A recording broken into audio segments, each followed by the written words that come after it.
guys, welcome to the podcast, and welcome Louise. Thank you for coming along. This is Louise James. I mean, we've got loads to uncover.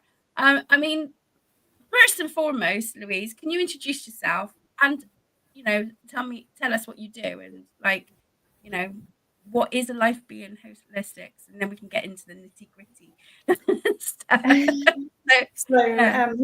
So my name's Louise James.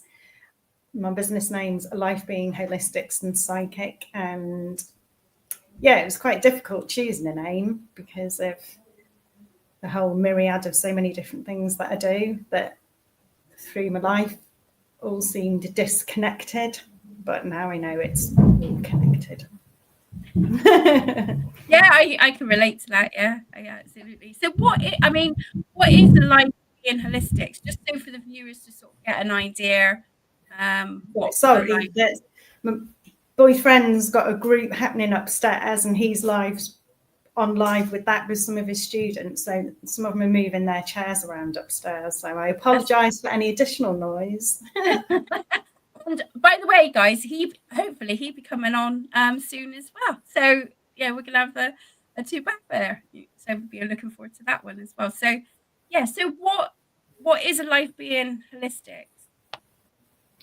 So the calling it life being is from the concept that I feel very much that we are this consciousness having a physical experience. We're energy in a physical vessel, and everything that happens with us and around us is to do with our perceptions, our impact on everything around us, how everything impacts us.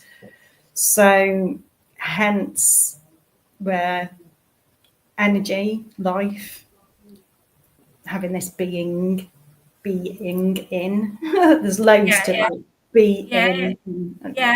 Stuff. And holistics, because of all the myriad of so many different types of therapies that I do, and psychic, because of being a psychic and medium, and all the different elements that incorporates, and with the holistic therapies and the psychic and mediumship, like everything just all comes together. That sounds fair. I mean, for guys, if you want to ask questions with Louise, by all means, put a question in the comments, and I can star it, and a bit later we can ask, we can go into it. But the first part, I wanted to sort of give an explanation of what Life Being Holistics, but we are going to break it down. But the first and foremost that I'm always intrigued in is, how did it all start with you at the beginning? How did it, how did you get, not so much to the point, but how did you get to these steps? What started it for you on your journey? So I did a contemporary dance degree, and and it was professional training in London, international people from all over the world came. Oh wow! Yeah, and so all my life it was like I was, it was the only thing I was any good at. Like that, bombs could go off outside and I wouldn't have known, because in a dance studio it's just and not knowing I was dyslexic or neurodiverse at that time, it was what I was good at and felt good doing. So but there would be a lot of injuries because it was full-time training. And so there was a Tai Chi teacher, a really old lady. She'd written books and things. So she did massage and self-care. Our resident osteopath, she would do fire cupping and all that sort of stuff. And but she also, in her private clinic, also did visualization for treating cancer. Oh wow. So started getting interested in the complementary therapy side and Buddhism then, because I was brought up Church of England. And I bought my first reflexology book, and that was in my first year. And that was staying, at the time I was staying in a YWCA for my first year. So we just started messing around with the reflexology, and it was amazing because they'd be saying, oh, I'm having tingling in my lady bits, and I'm like, I'm doing that area. I'm doing something that, I'm getting some sensations in my mouth. I'm like, I'm doing your teeth. Have you had any problems there? And they're like, oh yeah, I'm waiting to see a dentist. So that was so interesting. And then I did my dissertation on the healing of dance injuries using complementary therapies. So it all spiraled from there. So I got introduced to a guy that was doing acupuncture for people coming off drugs and all that sort of thing. Yeah. And yeah, it just began to open me up. I was doing some Indian dancing, so that got me into that side of stuff, all the different types of dances, because whenever there was any professional companies that were coming and performing, we would have additional classes from them. And with all the injuries that we were having, it gave me plenty of opportunity to practice on everybody. That sounds amazing. That really, I mean, I did do a bit of reflexology. I never passed because of the anatomy and physiology, so bloody difficult to pass. Like you, I'm dyslexic myself. But yeah, I found it very fascinating with the thing. But I've danced as well. I love dancing, but I'm not a professional. I just shake my butt and then hope for the best. But yeah, that sounds amazing. So it really started out really on the, you were expressive, and then you started getting into the holistic part of you. So where did the psychic start coming into play of that? Well, people would say that I was having the healing hands then. Yeah. So that was interesting. I didn't understand what that was at the time.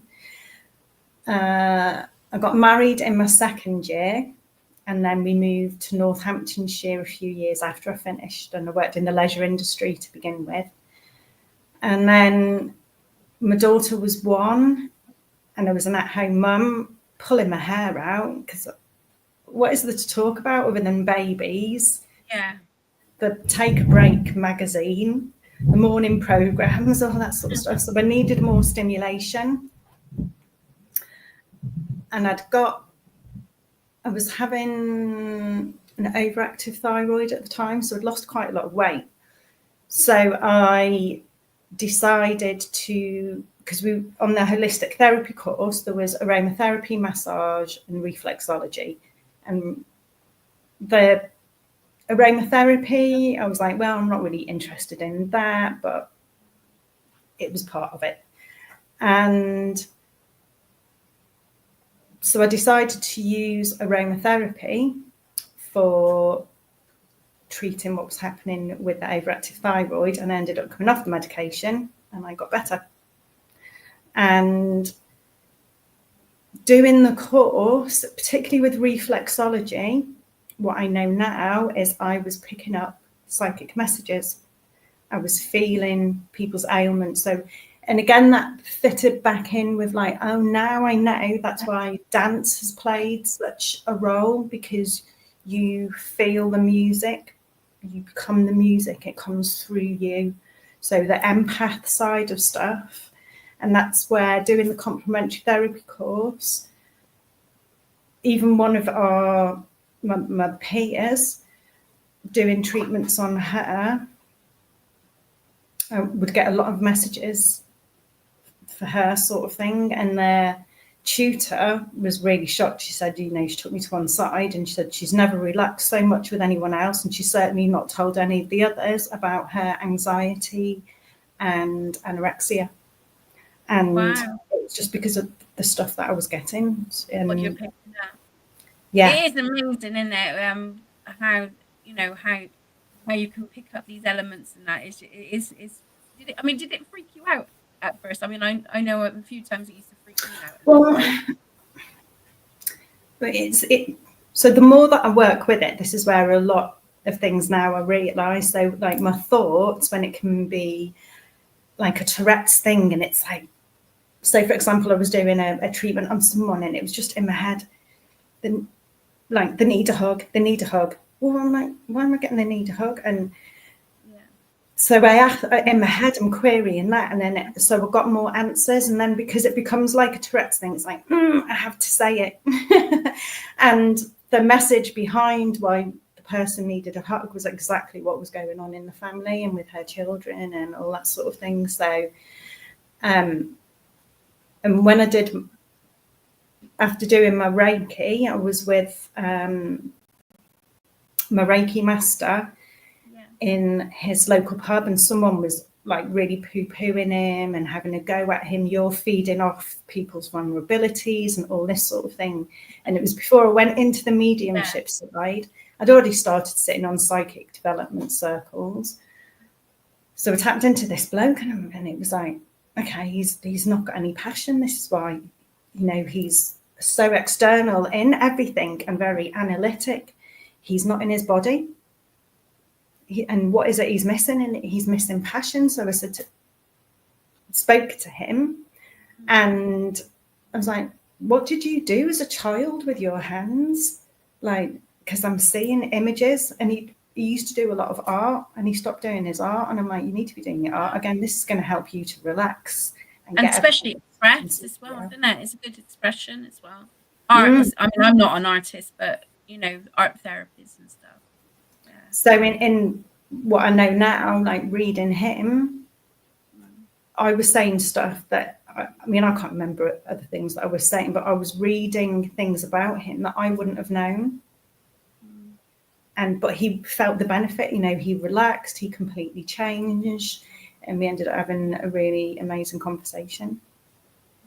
So it was kind of little snippets, and then it as you I'm getting this right, as you accepted it, the more it came out, the more apparent it came.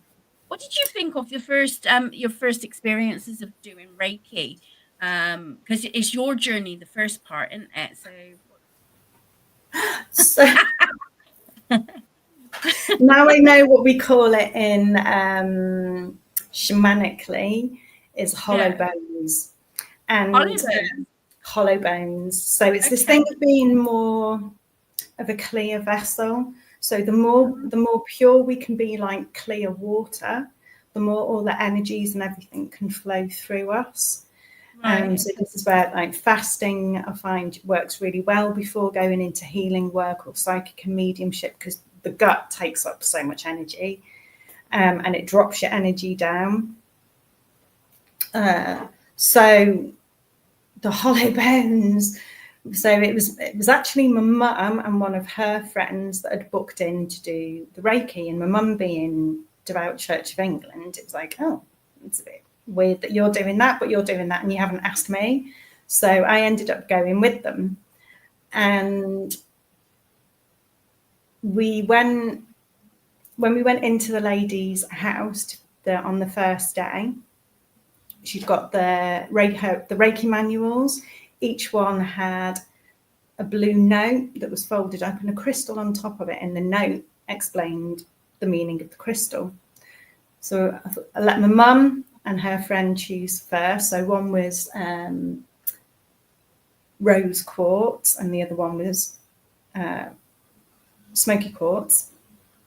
And I got the turquoise, which, like, I'm wearing turquoise now, but it was like something that I was never really drawn to, but crystal wise was turquoise.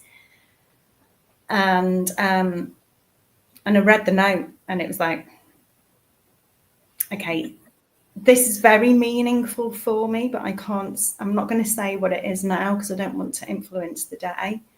So in the evening, we went out for dinner, my mum, my dad and I, and I was like, right, this is why it was meaningful, because it was obviously all about speaking your truth. I've still got the bit of paper with it written on and the crystal. And it was just like, wow, I was meant to have that crystal. So I explained that I was divorcing my husband. And it was, now I know, like Reiki, this intelligent universal life force that's in everything was preparing me to be more clear by getting rid of, me not being in this relationship that, he was away all the time. I was depressed, he was not narcissistic, all this sort of thing. And it was like, wow, like if that's not preparing you for opening up to being more clear for healing energy, it's quite a big move. So yeah, it's wary when you start the Reiki path. I've done Reiki 1 and 2, and obviously my kids, because I was like a single mum, 3 kids, very stressed, issues to the galore, and I started the path. Well, it was crystals I'd done first, and then Reiki came. A guy done Reiki on me, so I got curious and then did the course, and it it was a build up. It was like a start of my, like you said, like you're saying, these little sections that doesn't make sense, does it? At the beginning, it's just like you just get pulled and drawn to doing these things, but actually it becomes like, although I don't practice Reiki anymore, it helped me get to my mindset that I am today. Do you know what I mean? It was a part of my journey, to where I am, and I was very pickled back then. I'm still pickled now, but I'm not, there's a lot more balance. But yeah, it is. What did you think of the, for most people don't know, Reiki, you have, you do a diary for the 21-day diary, and it's quite challenging, isn't it, doing that diary? But it's also very revealing as well, isn't it? It's quite amazing too. I don't know your thoughts on that, because obviously you're a Reiki master, so so for you, what was the, how did you find doing the 21-day diary to the levels that you did? Yeah, it's that awareness, and with doing the detoxing, so particularly with some of the plant medicines that get involved with now and that sort of thing, and where I became quite ill because of the different things that was putting into my body. So, like wheat, nightshade family, all that sort of thing. So, detoxes and fasting just really help with clarity, because, we create a lot of toxicity in our body. And a lot of that now I understand, with the neuroplasticity and all that sort of thing, it like actually comes from our mind. And there's a lot of signs that come through our bodies to say, something's not right. Yeah. So we have to look at the signs that our body's showing us that something's out of balance and not in equilibrium inside. So would it be fair to say that when you first start your journey, you started your journey, it was like a personal thing to understand you and understand the experiences that you were thing, but it sort of kind of gradually started leading you on a path of helping others along that side. So you become more engaging, don't you? It's a bit like when you do readings and stuff, in it. When you first practice, when you first do it, it's nerve-wracking anyway. Even it doesn't matter how much in it, is always nerve-wracking.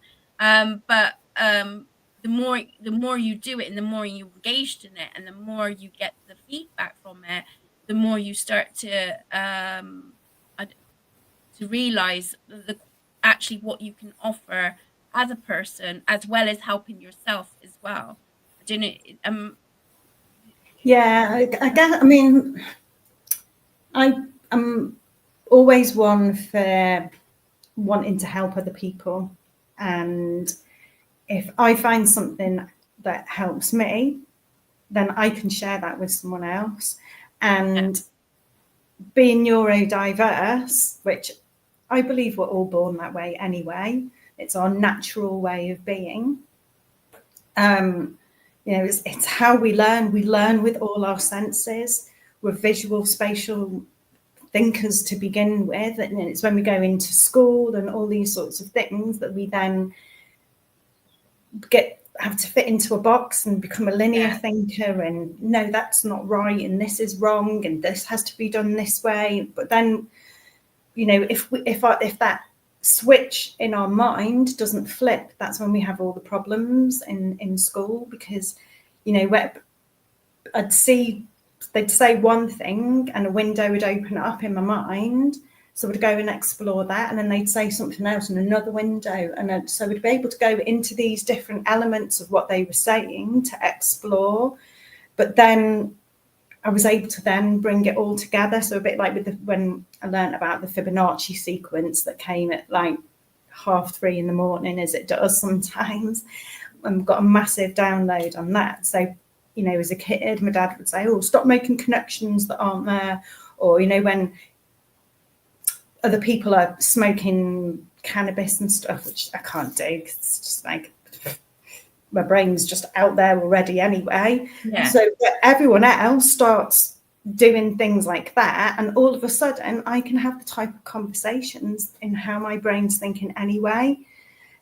You know, a lot of people would have, through my experience growing up, were having to take those mind-altering things to get to the place of where my brain already was. So that, and I could speak and I wasn't being weird or strange anymore, because it's like, oh, they're getting it, yes. But then, and being this way, everything's so interesting, and it's like, oh, you know, I've done massage, but then it's like, oh, look, myofascia stuff, and now I can do fire cupping, and oh, somebody else does something else on it, but that's so interesting. So, and I'm a learner, love learning and seeing how things interrelate, and the body is, oh my gosh, like we can do so many different things with the body. It's like fascinating. But then when things don't go right with it, so this is, you know, the lovely thing when I became a fitness instructor and yoga instructor, was it's so much more interesting working with bodies where things need to be adapted, or there's problems and issues. So when I was a fitness instructor with the elderly, for example, and bringing in the complementary therapies, to then have them, you know, well, I want to be able to climb stairs again. I want to be able to walk further. I want to be able to brush my own hair. So tailoring different types of exercises and massage and all this sort of thing, and posture correction, to help them achieve what they want. Yeah, I mean, mindset as well is one of the hardest things. I think when I had my car accident and that's when I started having fibromyalgia and that, and my mindset was the one that I would say would block me the most. And I wanted to punch people in the face when they said, "Well, you've got to move," and I'm in pain. How can I move? You know, and I'm in pain. And it still blocks me now. I'm not saying that I'm over it by all means, but I've realized, you know, with the mobility side of it, I'm starting to begin to understand my body more.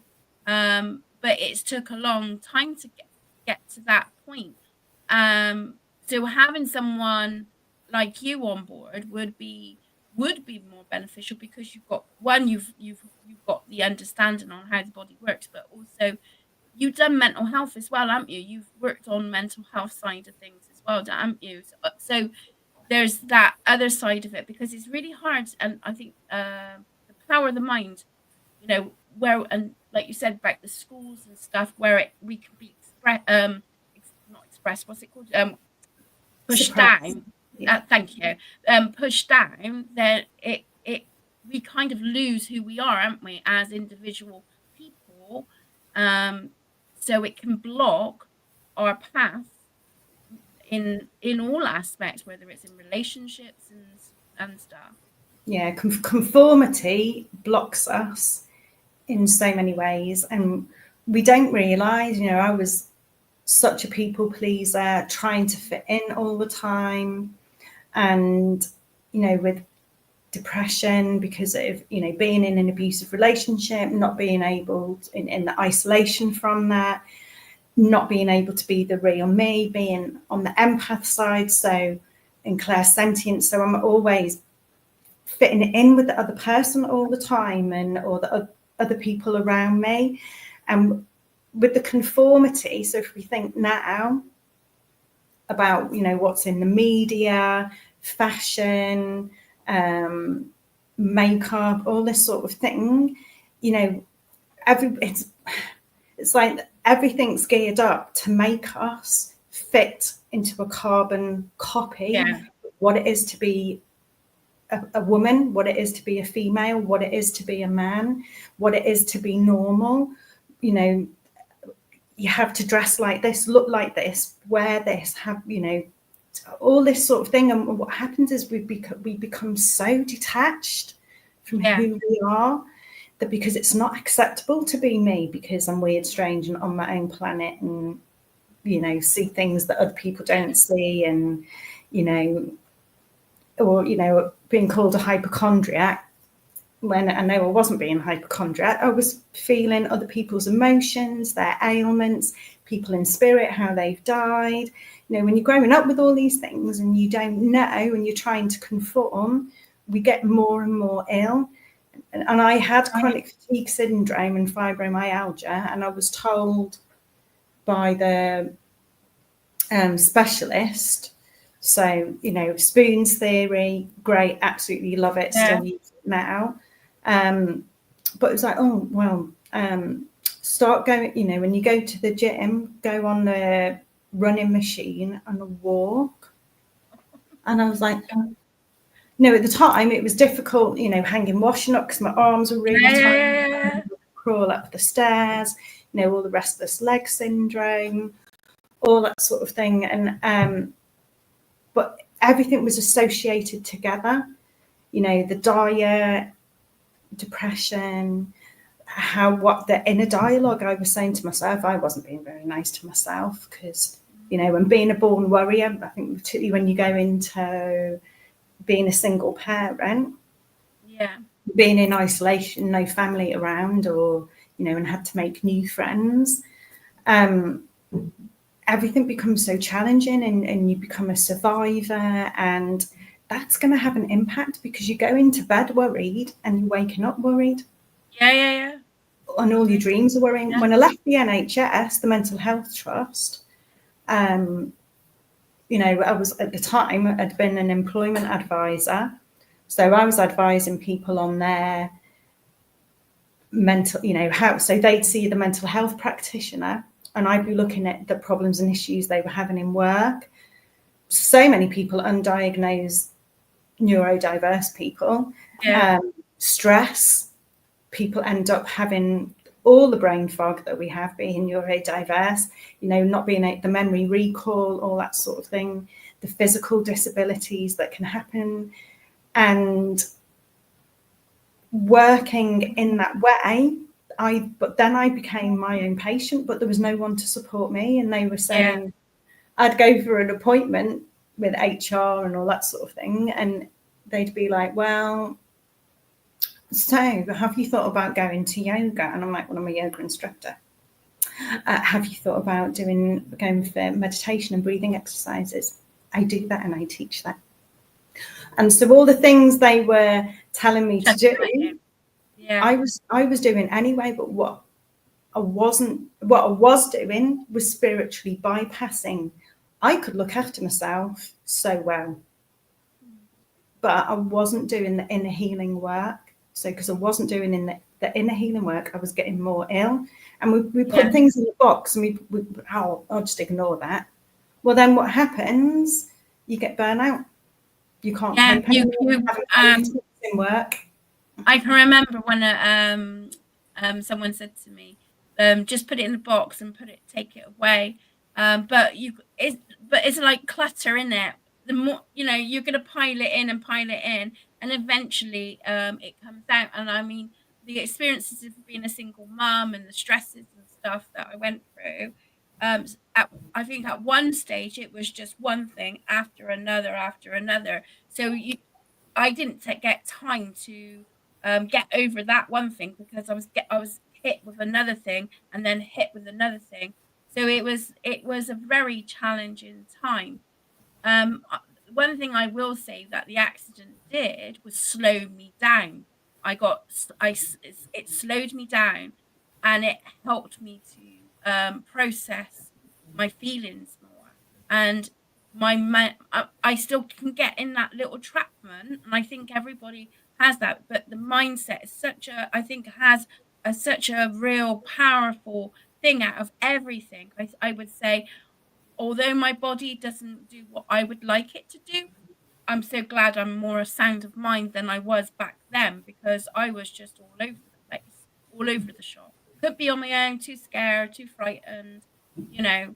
So yeah, I've tried yoga. I do enjoy yoga, but I'm not. I'm one of those. I dip my toe in and dip my toe back out. There's so many different ways of practicing yoga. I mean, with chair yoga is amazing, and it doesn't have to be a competition. Most of what I did was teaching, as I say, people with problems and issues, or the elderly anyway. And it is amazing. And as you were saying, with our mind, and they've proved it with epigenetics. So when they now know this thing of, it's in your genes that you're going to get breast cancer because your sisters had breast cancer, your mum's had breast cancer, your nan's had breast cancer. Well, they've, people have been adopted into families and then got those conditions. And it's because in our psyche, we're saying, what we think, we create our own reality. So if we keep saying, I'm ill, I've got this, or we're going to get that, we create that because we're manifesting that into our own reality. And they've proved it. And this is where the neuroplasticity. So with things like, okay, slow down a minute. What's neuroplasticity? Hey, I said it. Look at that. Yeah. One of those. What is So neuroplasticity is, so when, for example, people have trauma, so PTSD, that is a very, very strong, so if you think of like being stuck in a groove, and the brain creates its neural pathways. So say, for example, there was a guy that I worked with for a while, and if he heard a loud noise, he could just go under the table because his PTSD would come in so quick that his flashback, and he'd just be like in that reality of that. And so the flight, flight, or freeze, so our amygdala, all this sort of thing, just puts us there so quick because we've got stuck in thinking that way. So and this is where in the NHS it was interesting when they were using EMDR, which is the eye movement desensitization reprocessing, which is where, like, when people do tapping, and with EMDR, it's using the eyes. Shamanic journeying, that's what shamanic journeying does. You have things that come up, but you work it out like a waking dream, and so it sets off a different direction. So instead of, when we've been in abuse or something, we might be, I'm not worthy, I'm rubbish, everyone else is better than me. So that becomes our own inner dialogue, that becomes our go-to pathway, which a lot of the time it's lies, it's conditioning. We have a lot of this sort of conditioning. So neuroplasticity is changing it, so we create new pathways. So would that be then like us changing habits, having to change our habits to change the attitudes to our minds? Would be that approach? So physically, we can do things physically. So habit-wise, change some of the habits, but a lot of it is what we're saying. So when we think of food for mood, for example, so when I was a health trainer, people were, so I did a lot, based in quite a few doctors' surgery. So, well, why have you come to see me? Well, because the doctor sent me. Well, why have they sent you? Well, because I need to lose weight. Okay, well, do you want to lose weight?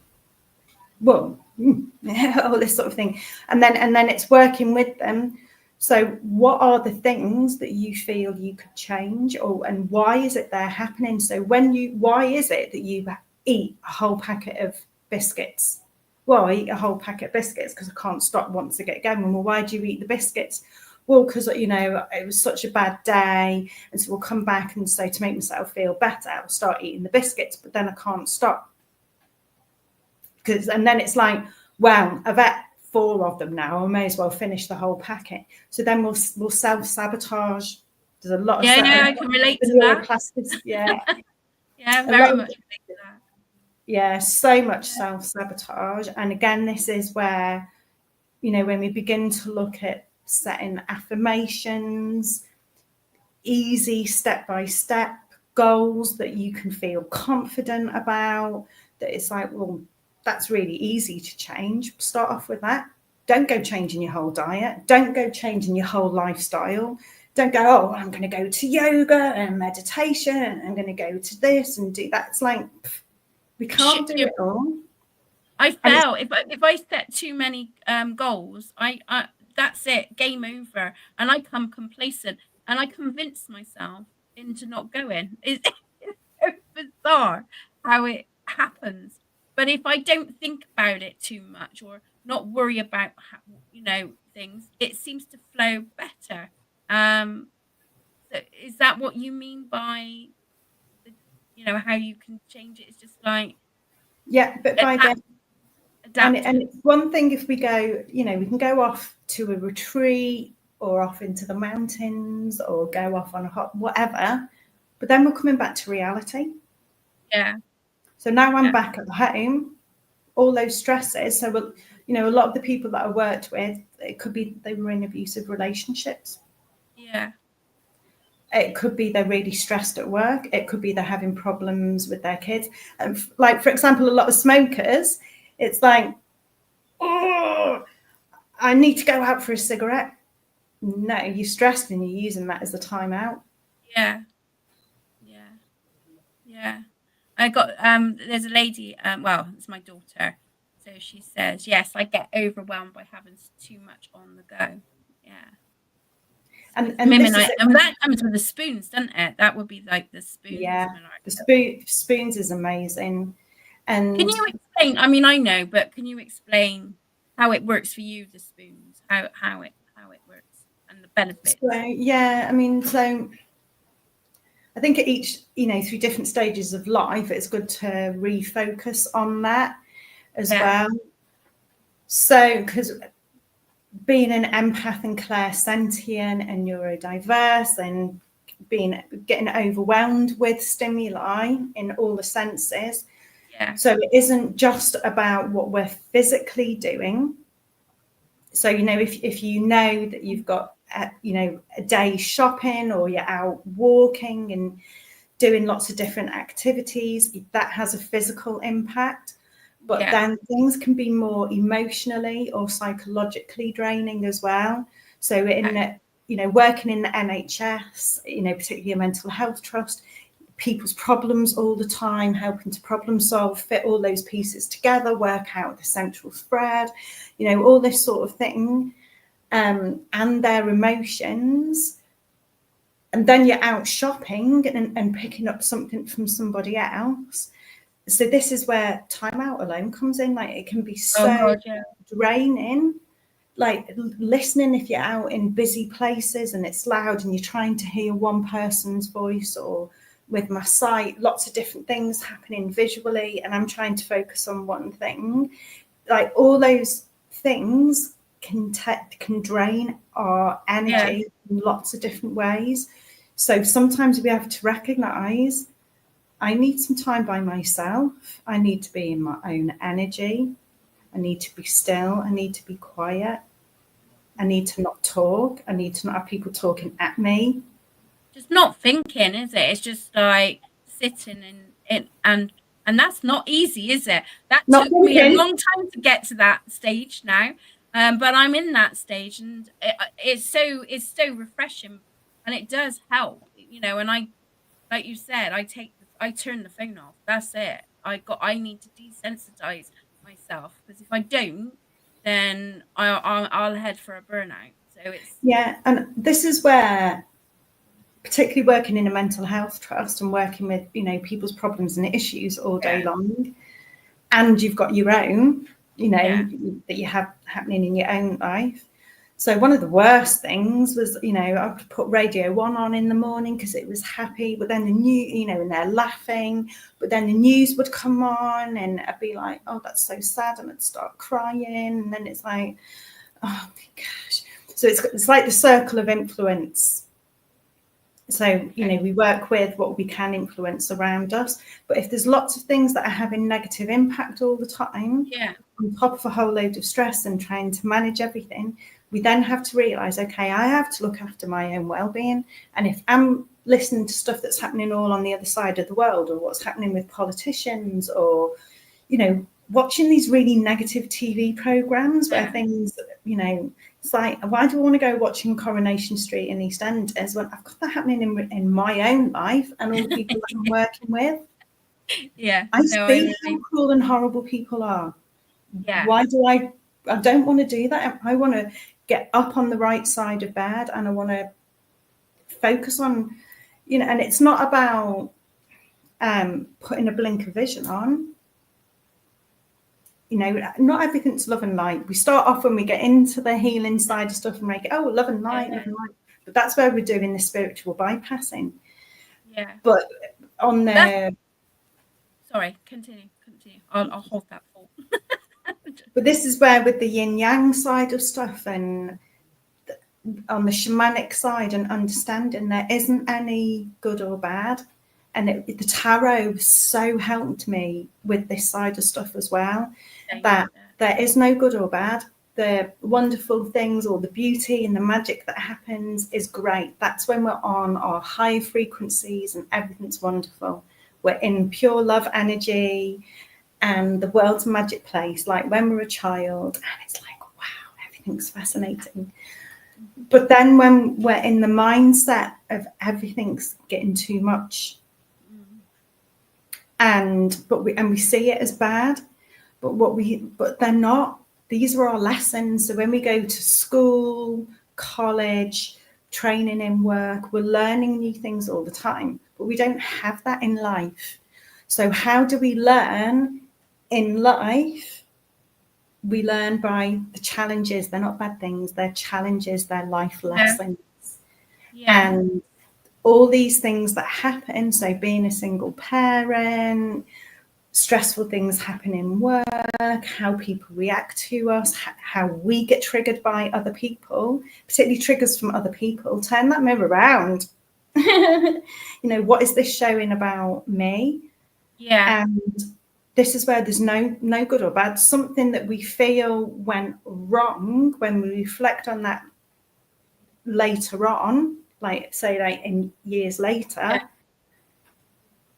which I don't do now, but you know, now we focus on things now. Don't just go back to the future, but we learn now, oh, that happened for that reason, and actually that was a good thing that happened. And having been, say, like in those relationships and these different things, I know that I'm actually a strong person. I'm independent. I've got resilience. I am soft. I am compassionate. I am caring. I am nurturing. They're beautiful things. In the wrong sort of environment, when we're not resonating and being true to ourselves, we're then allowing ourselves to be manipulated because we're not strong enough in ourselves or respecting ourselves enough to say no, because we're inside, we're not feeling worthy. But so that's the learning of the boundaries. I mean, when I first started out my journaling, it was everything was happening to me, you know, so it was the happening. So I'd be like at everyone that I felt was attacking me. But as time went on, my journaling started to change. And like you with yourself with the tarot, I started journaling with the tarot too, which is an amazing tool to do, because it really brings up the shadow aspects of it, and I started to think, actually, it's not about them. Why am I getting, it's like the whys, why am I getting triggered by this? What is, and how can I change that for the better? Now, again, we're humans, and something, I've gone out and all of a sudden a past trigger would come back into it, and I'll have a proper meltdown for a week or so, like, what, oh my god, that's it, like I am healed and all that lot. But actually, when I come back, when I start actually once I start processing it for the last couple of weeks, then I realized that actually what you were saying, sometimes going backwards shows you how far forward you have come, but you don't realize it at the time. So sometimes it's like that. Going back is thing, long as you don't stay back, and long as you think, but it's part of the processing, isn't it? It's the processing of everything. But the more you do something in the experimental that you do, it's like I say on my lives and stuff, when I give free readings and stuff, that's just a mimic. That's just a little bit of what you can do in this situation. There's more, there's more, like you said about, there's tools that we can sort of gather together and build up. Like, you've gathered a load of tools, and that's going to help you through and maintain and manage it. But to each person, it's going to be different, isn't it? It's not going to be the same, because we're different people. Yeah, and like with the same, where we've mentioned the tarot. So, say for example, like the Three of Swords, where it's the swords going into the heart, and we've all done it where we won't trust other people, and we're afraid then to open our heart up to love, because particularly when we've had narcissistic relationship after narcissistic relationship, 2 marriages down, finished with both of them, and it's like, but I was like, no, I'm not closing my heart off, because if I close myself off, I'm closing myself off to the possibility of inviting the right thing in as well. I get that. Making these heart, like when people hurt us or stab us in the back or that sort of thing, it's like, actually, thank you, because you're showing me what I don't want, the person you actually are. And I'm going to take these swords out that before I felt pain, I'm really hurt by them. Actually, take that sword out. I'm not behaving, I'm not going to behave like that. I'm not going to take these out. No, it's all lies. And then we can use these swords to cut off these things. It's like, no, that's not serving me anymore. And each time we take one of these swords out, I say very much we can turn it into our power. So say, where in some of the cards, the person's laid out and the swords are attacking them and that sort of thing. Yeah. So, and that's the beauty of depression. I love those cards when they come out. There's such a gift in depression that I've learned now. And that's our body saying, you are not happy. Stop being distracted outside, with draining all your energy. So you go in and you become the hermit, lie in bed, sit in the corner, don't do anything, because you've got to focus inside, go within, not to go more depressed, but okay, what am I saying? What is my inner dialogue saying to myself? What am I? Oh my gosh, sort that out. Again, take those lies that we're saying, turn it around.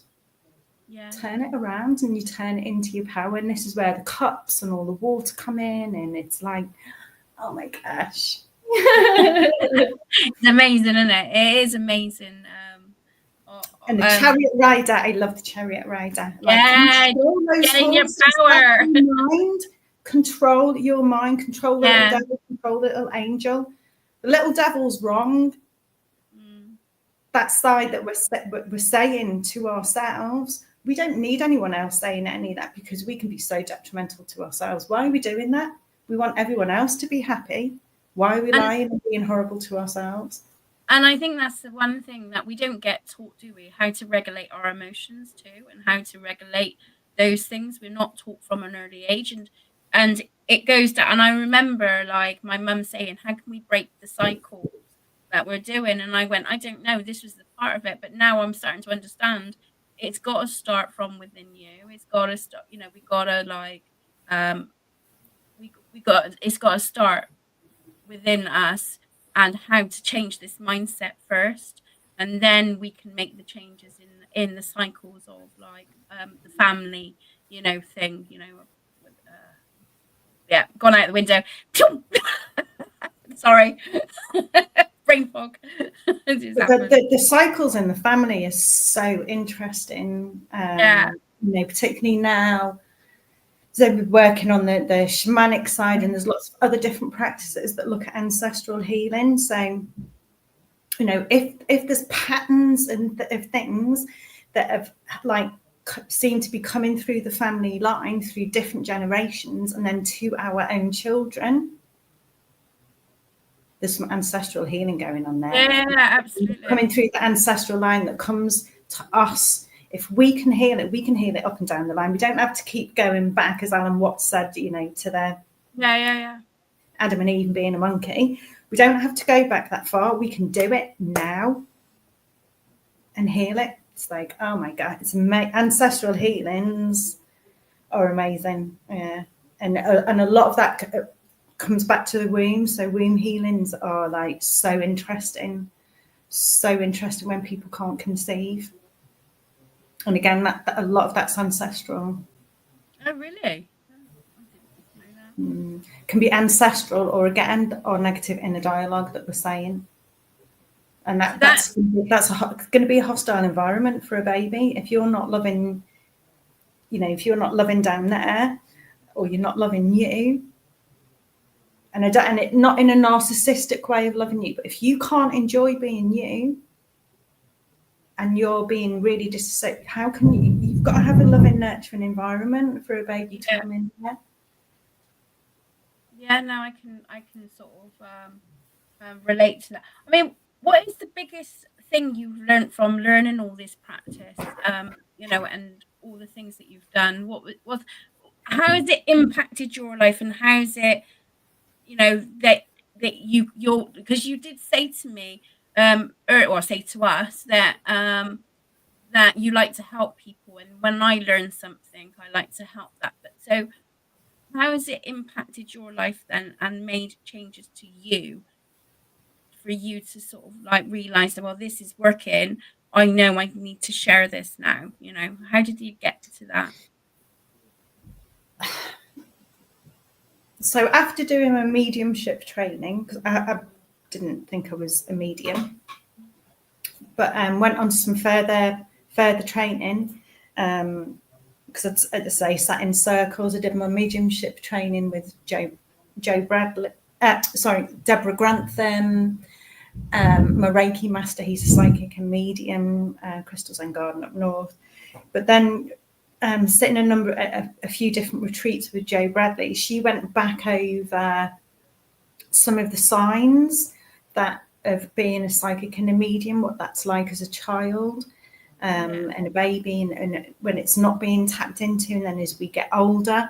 And so it was like, wow, I have actually had this all my life, but I just didn't realize. And so the energy's not flowing through, things are getting stagnant, we're not vibing in the right way. Yeah. So, and then working with people and seeing the problems and issues that people are having, and seeing these patterns, these repeated patterns of stuff, it's like, oh, hold on a minute. It's like when I had a lady at a festival, and I was doing some massage and healing on it, and I was like, I could smell shit. I don't know if I can say that word, poo. I ain't no prude, but you know, you should wake up. So there was not a very nice smell. And so in my head, I'm analysing it, thinking, okay, I know the toilets are past the little lake and the woods, and somebody could have pooed, I'd say, but I don't think so. Because you know, there's other people walking around. Yeah. And then in my head again, I was getting the Tourette's thing, and it was like, okay, So I had to work out how to broach that with her. And so I was like, okay, I have to ask, are you having a digestive problem or an issue with your bowels? And I did want to say an issue with your bowels first, because obviously I'm smelling shit, but I thought, just to make it a little bit nicer, don't just go straight in there. And yeah, she was like, oh, I'm having constipation. And I'm like, that's not nice. So then I just tapped into the energy of it. Okay, why am I getting this? Why am I smelling the shit? Why is she constipated? And it just came out. Some, you know what it's like, and you just have to say it as it comes, as it's coming through. Sometimes you can't stop it. So it's like, you're not talking your shit. Your shit's getting stuck inside of you. Talk your shit, and your shit's going to flow. And she was like, that festival, and then a number of times after, as soon as I smell the shit, I'm like, can I just ask, do you have a digestive issue? Every single one. Wow, that's so funny. I love it when it goes. I love it when it does that bluntness and humor. You know, it's just the humor towards it, and this is where, you know, when you were saying about love and light, the fine line between love and light and the wooey stuff, which I love, but it's always good to get back into the humor side of it all as well, because that's part of life, isn't it? It's part of, you know, you need to talk to. So basically, I'm a bit now. I need to talk some shit. Yeah, and it's like when I had like a cut mark fit, like a cutting in my belly. Yeah, that came up quite a few times, and the first time it came up, it was in some training, some transmutation training, and so that's where you go into. What's trans? So that's when you go into trance, right. but it's not, you're not there to speak. It's not like when you know, like when you say on this trance. So you go into the transmutation healing. So you go into trance. So I was doing got taught the loop breathing, so that works best for me. And so you go into trance and you basically allow them to use your energy. So when we do Reiki, we're projecting the symbols, we're feeling in people's energy, and we're, you know, going where we need to go. In transmutation, we just sit, go into trance, and allow spirit guides, whatever, to use our energy, and they do it for the person. So, and you know, psychic surgery, you put your hands there and they'll come through and do the hands. You're not near the person. So it's like when you do distant healing and things like that. And I was having this cut mark, and I was like, ow, and it was just getting worse. And it ended up having a massive download later on about what that was for me, about having lost a baby, but I didn't realise that my daughter was a twin. Anyway, it all came out and all this sort of thing. But whenever I got that pain, because I went on the training, a few days later was back at home. A friend invited me to an evening that she was having. So they had 2 massage couches out, a number of different therapists and stuff. So each was taking it in turn. So it was for everyone, you know, those that give to also receive, basically. Yeah. So 2 people out, you know, at any one time, because there was the 2 couches. And because there was quite a few people on that, you know, people laying on their hands on both, I thought, well, I'm just going to go into what I've just learned then. So I sat on this seat, one hand in each direction, went into trance, doing the loop, and I was just sensing and getting messages as to what was going on. But, you know, I was just sitting and allowing it to happen. Whatever was flowing was flowing. So afterwards, I was giving the messages to the ladies, and quite a few of them, I was getting this cut mark. So I would say to them, this is a new sign for me. So I need to know if this is what this sign means. And sure enough, and I still get it now with people. If I get this cut mark, it means they've lost a baby in some way. It's really interesting. I mean, it's the same as like with dream, you know, like because I do a lot of dreams, and I experience psychic connections with dreams. But when you're first into it, is trying to figure out the symbols, what it means to you, so you can literally figure it out on that aspect. So it's like, because I could have the same symbol, but it could mean completely different to me than it can to you. So it that's the it's like the same with tarot, isn't it? We both pull the same cards, but our interpretation could be slightly different. But it doesn't mean we're both wrong, because it just means that we're putting a different insight into the reading that the other person hasn't, because of our experiences that we have had in the past. So I find it amazing when I'm working with another tarot reader and like when we do like the collabs and stuff. I find it fascinating, because how it interlinks together, but it's kind of getting a big message across. But how we interpretate it is slightly different, but you're getting good results from it. It's just really amazing. And with this, like you said, the symbols, and recognizing it. So it's good that, so you were being shown by spirit in that situation. So it was happening several times. So that would be like synchronicity, isn't it? It's like that linking up. So it's like, this is what it means. So now that's like my download of tuning, that I know that if I smell poop is one thing, or so you're kind of like so we learn on the job, don't we, basically? Whatever line of work, we learn on the job, and it expands as the more we develop and the more we go on and experiment. And I think you have to be like, I think one of the things I find difficult and that I have struggled with is opening my mouth into saying what actually comes into my head. And then they might actually say it to me, and I think, shit, I wish I've said that. Yeah, got to say it. So it is part of like it is like a part of a practice, or on that. It's all right when you're with friends and family and that, because you're sort of like, you're in comfortable surroundings, aren't you? So you can say what you want. But with like working with strangers and that, it can be, I wouldn't say intimidating, but it is like, oh my god. And with the cards, it's so interesting. So like a psychic fair, for example, because I don't know if you do fairs or whether it's just private. I used to. I don't anymore.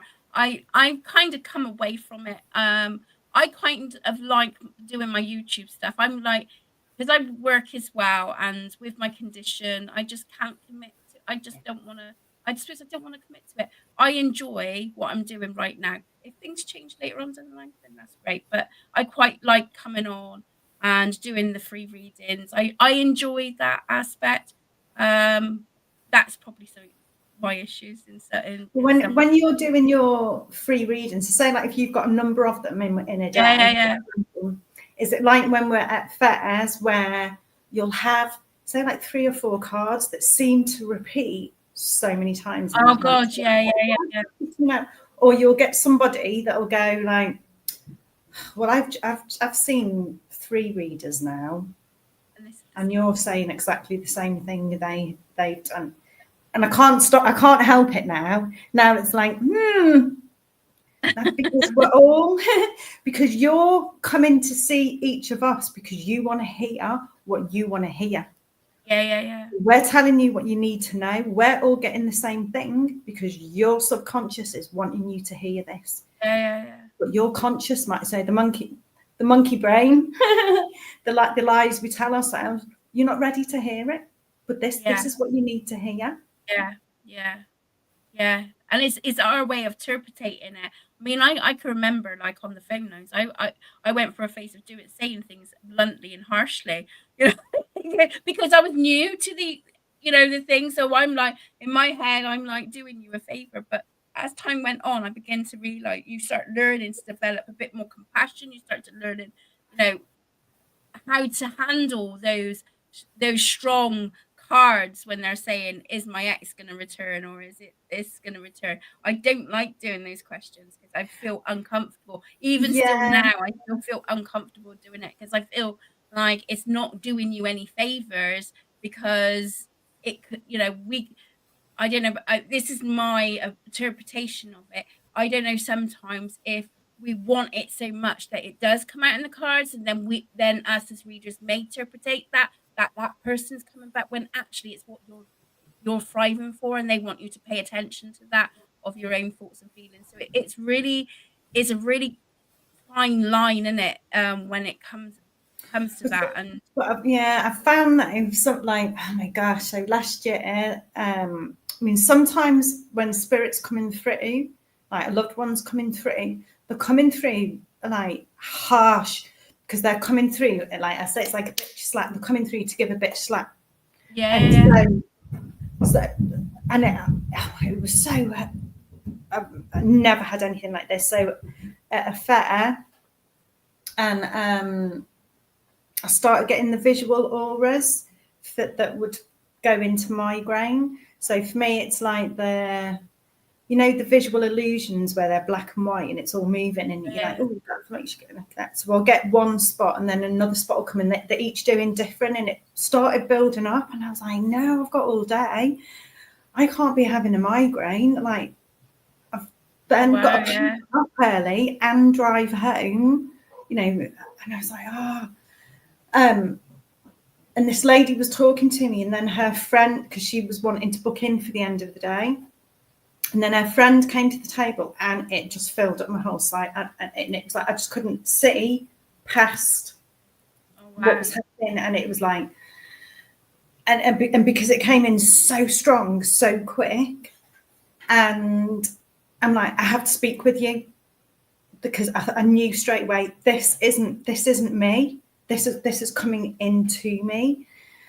And she went, she said, yeah, what is it you need to say? So, and I just because it was so strong and so violent, what was coming in my not as in violence, but so strongly, and it just had to come out. And it was like, I am going to swear, but it was like, what the fuck are you doing? You're meant to be doing this, not doing readings, but doing the healings. Why the fuck are you not doing the healings? If you don't, it's going to fucking put you on your back. She started crying, and I was like, oh, bless her. Oh my God. And so luckily I'm not like that very often with people, I have to say. So went round the table. I was like, can I give you a hug? She said, yeah. Went round the table, gave her a hug. It was a bit more gentle what was coming through. So they went, and it was like, okay, I need to get rid of this. Went out into the car park. There weren't any trees, because they have trees, they go away, name of the earth, all that sort of thing. But there was some ivy growing over the wall. So I put one hand on some ivy, the other hand on some ivy. The wind blew one to my third eye, and I was just like, okay, I've passed on the message. I've done what I was meant to do. It is now up to her what she does. Yeah. Me or see someone else. But I've passed on. This is not mine to carry. Please take it back and take it away to where it needs to go. Yeah, I mean, and that is the response. It's like I'm learning to not take on the responsibility of it all. I mean, when I was doing the phone lines, I mean, oh my God, that was horrific. I think for me, it's like when I'm doing lives on YouTube, I feel like I'm in control of the reading, so I can, whereas when you're like, I've done psychic suppers and stuff like that, it's almost like, because you've been paid for it, you can't say no. It is that borderline, and I struggled with it with that. So I think that's why I sort of like, I can't be doing that. I like to be in not like in control of like the reading itself, but like the fact of like, if they ask, can you look at this question, I can say, I'm quite comfortable saying no to it. Whereas when you're on the phone lines and stuff, it's not, it's part of your job. You're part of your job subscription, although I do disclaimers, we do the disclaimer type of thing, but yeah, it is it can be quite a big responsibility. And interestingly with that lady, so her friend came back for the reading at the end of the day, and after her reading, I said, look, I'm sorry if it was a bit much for your friend, but I had to give it as it was coming out, because otherwise it would have put me on my back, and I was not prepared to be having a migraine for 3 weeks. And, you know, because it set me off, and it was like, has every time I've had these auras that have turned into migraine been because spirit's coming through to go like, you need to talk to somebody, you need to talk to this person. Yeah. Not because I've not realised that was a sign.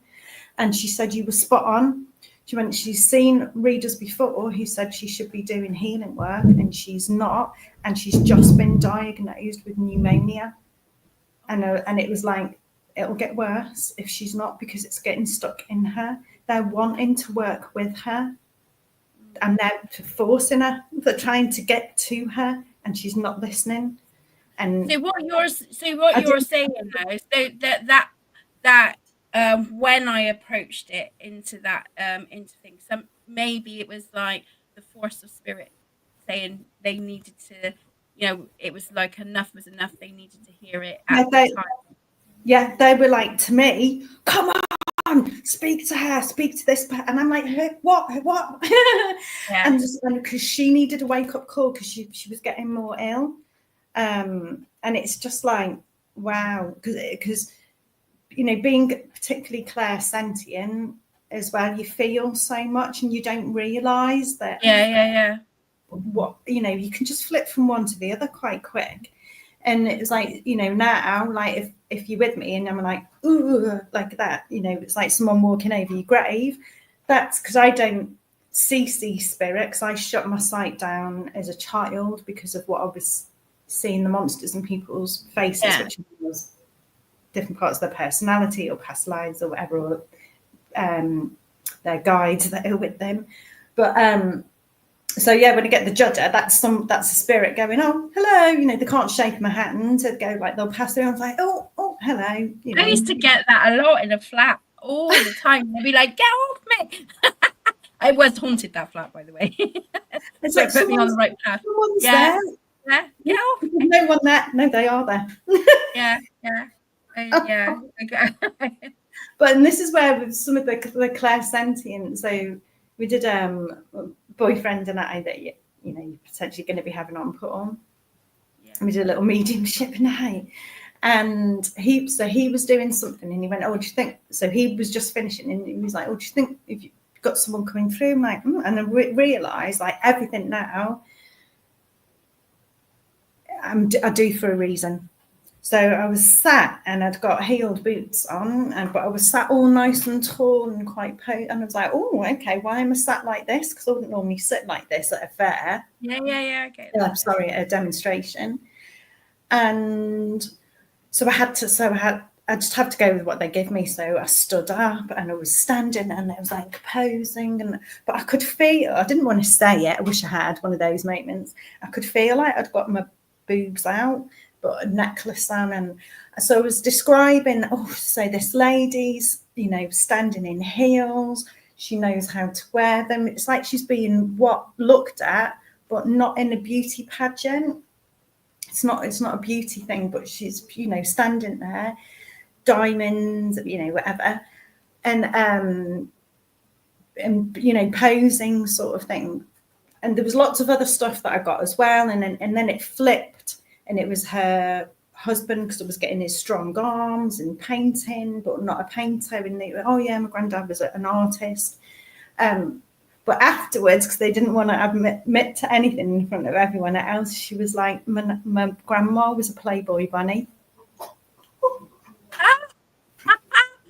So I was standing there being like, being this Playboy bunny, not realising. I didn't feel the tail. Oh wow, that's amazing. I mean, I've had experiences with that, you know, like you said, you know, or I've had visualizations of like my ex, and I'm thinking, why am I getting my ex picture in my voice? And so I described what I'm seeing, and they could take it, and I was like, oh my god, you know. And I think if it didn't freak me out, then I'm in my ego, not, you know, like, you know, so, yeah, so. Yeah, so realizing that I'm doing this for a reason, and it's like, oh, why am I doing that? And like, oh, Did they have a scar on their face? Yes, they did. Ah. And that's just gone from me going, oh, why am I doing this? Yeah, this no, is I can this being this clear vessel that whatever comes through into our, so, you know, and this is the beauty of the, you know, meditation and all this sort of thing, is to quieten our body, quieten our heart, quieten our mind, not only for the health reasons, but in the work that we do as healers, psychics and mediums. The more we can shut everything down in ourselves and be in that frequency of being open and still, it just comes through. And I've like beginning of this year, tail end of last year, I've really tried to relax it into that and trust that actually I'm not here. It's like I'm not here to be Louise. You know, my purpose is to sit, be the water, be a clear vessel for the energies and the frequencies to come through, because there's so many different ways that can help people in different healings, and we don't know what that is. A lot of the time we don't even know what it is for ourselves. We are going to touch on that, because there is, like, I've got the services up, so I'm going to show Louise's website of what she does do. So we're going to, you know, and there was a few things I think, what else? I never heard of that. So, you know, it is interesting. But let's go back into the breath work. Now, I know myself, I struggled with meditations. I've really struggled with imagining. Now, I can daydream all I like. I'm a daydreamer, always have been. You know, my little, you know, class report says Kerry just needs to pay more attention. She's, you know, she daydreams a lot, you know, whatever. You're not daydreaming. It's higher consciousness. You're going into higher consciousness, and you can opening your mind and connecting what other people do when they're going on psychedelics and blah, blah, blah, all that sort of stuff. You're naturally doing that. Like the telepathy tapes. Oh my gosh, watch the telepathy tapes with people with autism. Like their mind is open, and those of us that are open, we're experiencing so much all at once. It's not daydreaming. We're like having realizations and getting understandings and finding deeper meanings to things. Oh my gosh. It's like... okay. Because get me to do a meditation and my mind wanders. I can't stick to the meditation. So for me to, I found to help with sleep and stuff, and to calm my mind, I count back from 100, and I found that as helped. You know, so I, you know, go down like 100, and then I take a deep breath in, take a deep breath out. So is that still another form of meditation? You know, is that, you know, as well as you saying like the daydreaming, the visualization?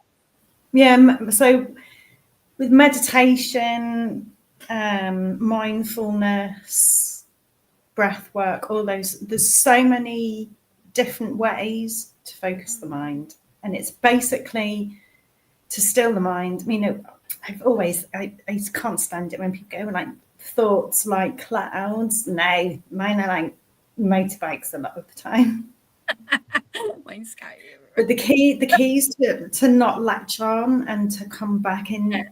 To come back in, and you know, things like there's like a beautiful one where you breathe in and then you breathe out, breathe in, so you slow down and all this sort of thing. Just something as simple as that. You've got the sensation, your eyes have got focus, that sort of thing. Doing the dishes, like, you know, bringing mindfulness in, because I love bringing all the practices into that every day. So, you know, do the dishes mindfully. You know, be thankful. You can be thinking about, you know, if you've cooked for family and friends, how beautiful that was. You've got the sensations of the water, the bubbles, the sounds, all this, you know, there's so many different elements to focus on. Or, you know, it's a perfect time for sitting in gratitude, or breathe out as you go into the water, feel the warmth, breathe in, you know, breathe out, breathe in as you come out. It sounds really, but we can do it in so many different ways that work for us.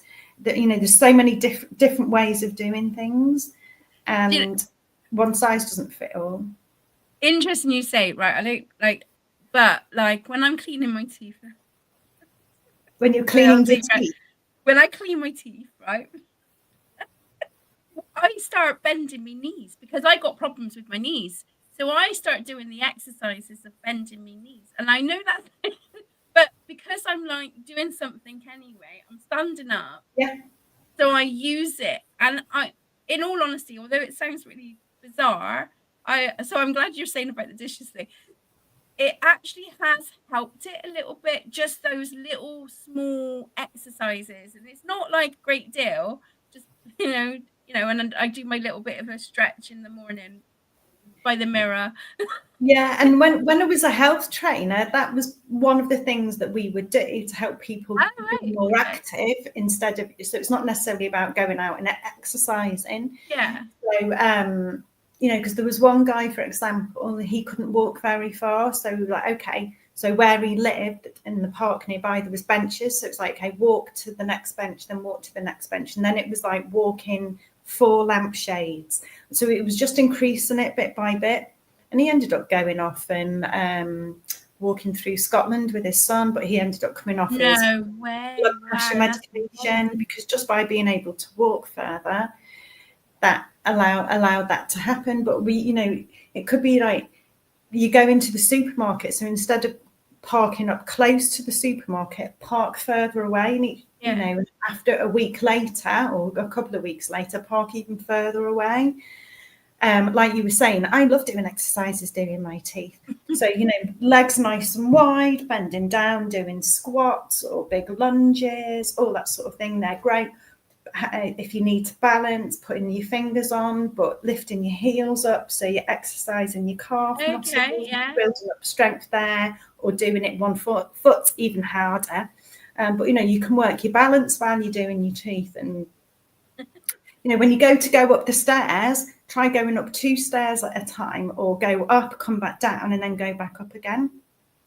Because I haven't got no stairs. I live in a flat, so so that eliminates, that eliminates it a bit. And it's surprising when I go, if I'm at my daughter's, whenever I go up the stairs, it's like, you lose it, don't you? If you don't use it, you do kind of lose it. So. Yeah, interesting with the breathing technology thing. I'm gonna show your website to do with what you offer, and maybe we can touch on a few things. I mean, we're talking about visualization, breath work, and the body, and the exercise and that. So we've touched on a few things, but maybe we can sort of look into into if that's okay with you. Yeah, you were happy to do that, yeah? Okay, right. Oh, there we go. I've got to put my glasses on now because it's not very big, is it? It will show bigger on YouTube, on the TV if you've got a TV. So what's this here? The pranayama. What's that in the pranayama? Yeah. Is that on the yoga side? Yeah, relaxation thing. Oh yeah, so that's in yoga. Yeah. So yoga isn't just about the physical side of yoga; it's also a whole, like way of being, basically, and focus. And really, yoga. The main emphasis really for yoga is to be able to sit in meditation and to be still and to be quiet and to be fully aware. So like we do when we're sitting as a psychic and a medium, basically. That that's why the monks will go and sit on the side of a mountain, so they've got no distraction and they're opening their mind up to the whole cosmos and the universal knowledge, and the quantum knowledge.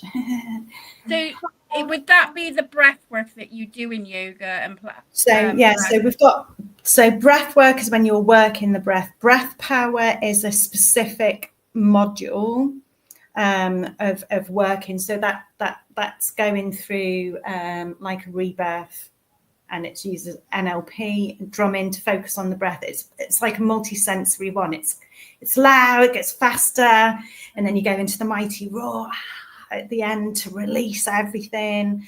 and then roll over, go into the quietness, you go into that rebirth bit, and then you go outside, you know, ideally go outside, connect with nature, and it's just so beautiful.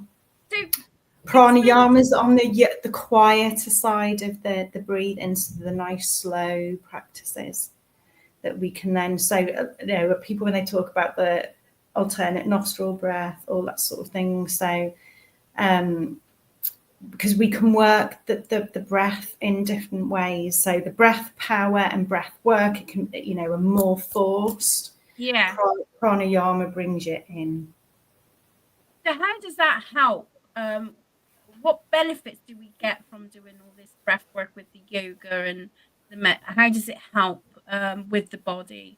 Wow, so many different ways. So with things like when I've been on some Wim Hof ice bath type experiences, and also with the breath power, sometimes particularly where I'll say relax on the out breath, so you breathe out and then you just relax there and go into serenity, and then you don't breathe in till you have to, sort of thing. Like you can have like DMT experiences on that. And what's DMT? Sorry. So like a psychedelic experience, you can have all these visuals happen, but what can also happen is you can be like this. And that's the body going through a detox and a reset. So because of the amount of oxygen, because we don't breathe enough, we don't get enough oxygen. There's a lot of science now that is showing things like Alzheimer's, Parkinson's, loads of different types of conditions are caused because we're not getting enough oxygen through into the extremities, but particularly into the brain. Oh wow! Okay. And when we get this shaking, so it's like a detox, it's like a purge, and not in necessarily with every single person, but a lot of the time when this quivering happens, a bit like seizures that you're not in control of, it's when we heightened everything up in our body. So when we think of fight, flight or freeze, before someone goes, you know, it's being prepared to fight all the time. So if we've got to be in control all the time of everything that's around us, because, you know, like you were saying, so much can happen and it's more and more, and we're just prepared for the next thing. We can't relax. So when we're holding on to everything all the time, when we can go into some of these breath experiences, the body's then going, oh, I'm getting all this oxygen, and it's like, oh, and it's trying to release everything that we're holding on to. It's like you've taken over subconscious, the body's wanting to release. So that can be one element. But certainly, like we don't use our diaphragm enough. So that comes up and down when we breathe. A lot of tension can be held in there because we're not breathing. A lot of emotion gets held in there. So this is why people can have emotional releases with breath work. There's a guy that I work with at the moment who had a stroke, and he gets the purple, you know, where the blood's not circulating to his feet properly and his shins. So do massage on that to help with the circulation. That'd be the lymph gland. Would that be the lymph? Yeah. So do massage to stimulate the skin, because to help prevent leg ulcers, because when they're getting all the purple leg, the circulation's not coming, high risk of leg ulcers. Right. Oh, so wow. Okay. If they've got the water retention, so again, the oxygen's not flowing, the blood's not flowing enough, because the heart's not pumping. So then doing that oedema massage, like you were saying, lymphatic drainage massage to push it. You can see the difference. It's amazing. So, you know, the oedema reduces quite quick. The circulation comes back into the feet. Those nutrients are getting into heel again. And this is where, so, you know, and this chap, he's got COPD. So we do breathing exercises as well. So he's got No, it's not COPD. It's asbestosis. So his breathing's really shallow from that, because his breathing's shallow as well. He's not getting enough air, so his strength is getting even less. Yeah. By getting more air, getting more circulation, getting the nutrients, the blood going, by doing some breathing exercises, working on his posture as well, is doing some other fitness exercises, helping him to stand more upright, to get in the relaxation into the joints, so again the blood can flow through. And this is this holistic approach.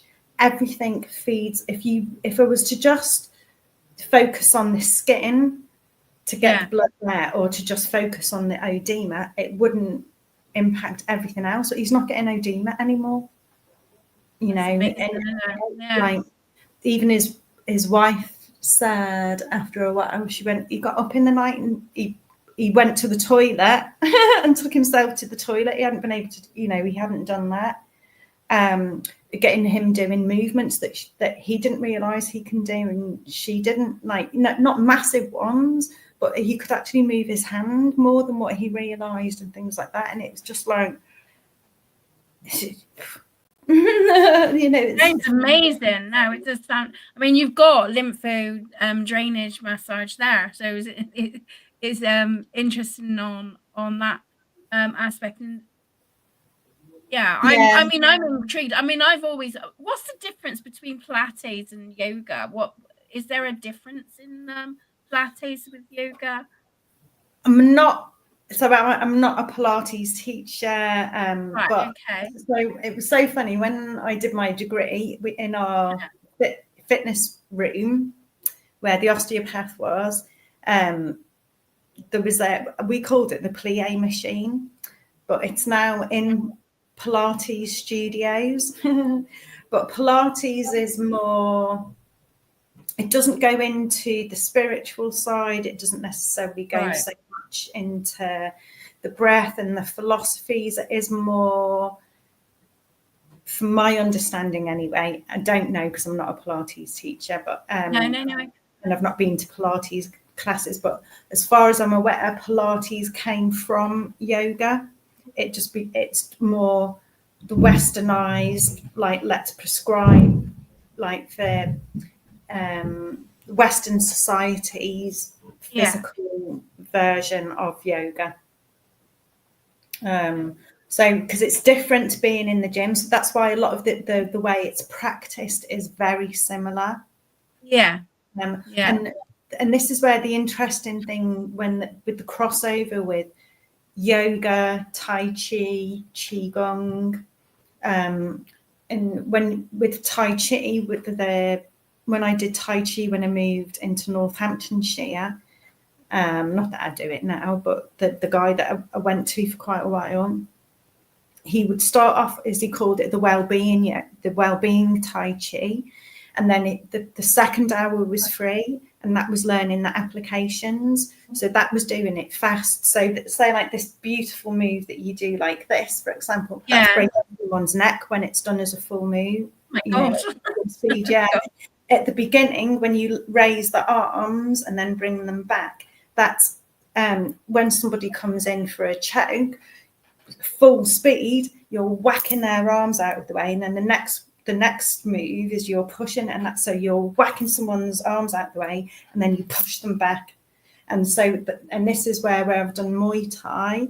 So when you're learning the crossover, and there's a lot when it's taught in those sorts of ways, the spirituality, as a dancer, you learn, in ballet, you do the same moves again and again and again and again, and that's to get it into your muscle memory. So martial arts, so we think of, because I had a problem with, why am I doing Muay Thai, but I'm now going to a Buddhist temple, and in Milton Keynes, I'm doing all this thing, and I'm being into healing work, but I was into Muay Thai, and it's like, but hold on a minute, look at the Shaolin monks, and they're still one of the top fighters in the world. They are so skilled, the feats that they can do with their body, but they're bringing that, the grand mastery, like the master yogis, they're bringing it all together, and it's about that mind-body connection, the mind taking out the calm and collectiveness taking over, shutting down that monkey brain. And that's like the regulating of the emotions. So you're being responsive, but in a more of a different approach of like you said, calmness. Yeah, and it's our emotions that, if we are led, our emotions are amazing. We use your emotions, but use them in the right way. There are signs. We're meant to have feelings and emotions. They're beautiful. Yeah. It's what makes us human. They're not a bad thing. But if we're being very emotional led and led by our monkey brain, shamanically, we say you're going around the medicine wheel, or you're going off in different directions. Yeah. Like in the tarot, with the Wheel of Fortune, like you can be on top of it, feeling amazing, then you can feel you're on your way down, then you've got the weight of the world on top of you, and then you're going back up again, but then you could go off from one to the other. Yeah. Ideally, we want to be in the centre, but in the centre of the wheel with our blindfold off. Yeah, the tinted glasses off. Yeah. Be open and see everything, but be in the centre, and don't be if you sat in that calm place, like in the middle of a whirlwind, a tornado, you're in the eye of the storm. Don't be in the television screen of Coronation Street in EastEnders, in you having your life. Sometimes step out and observe your life like a television, and go like, or a situation that you're in. Wow. Then you see things differently to being led by your emotions and your monkey brain.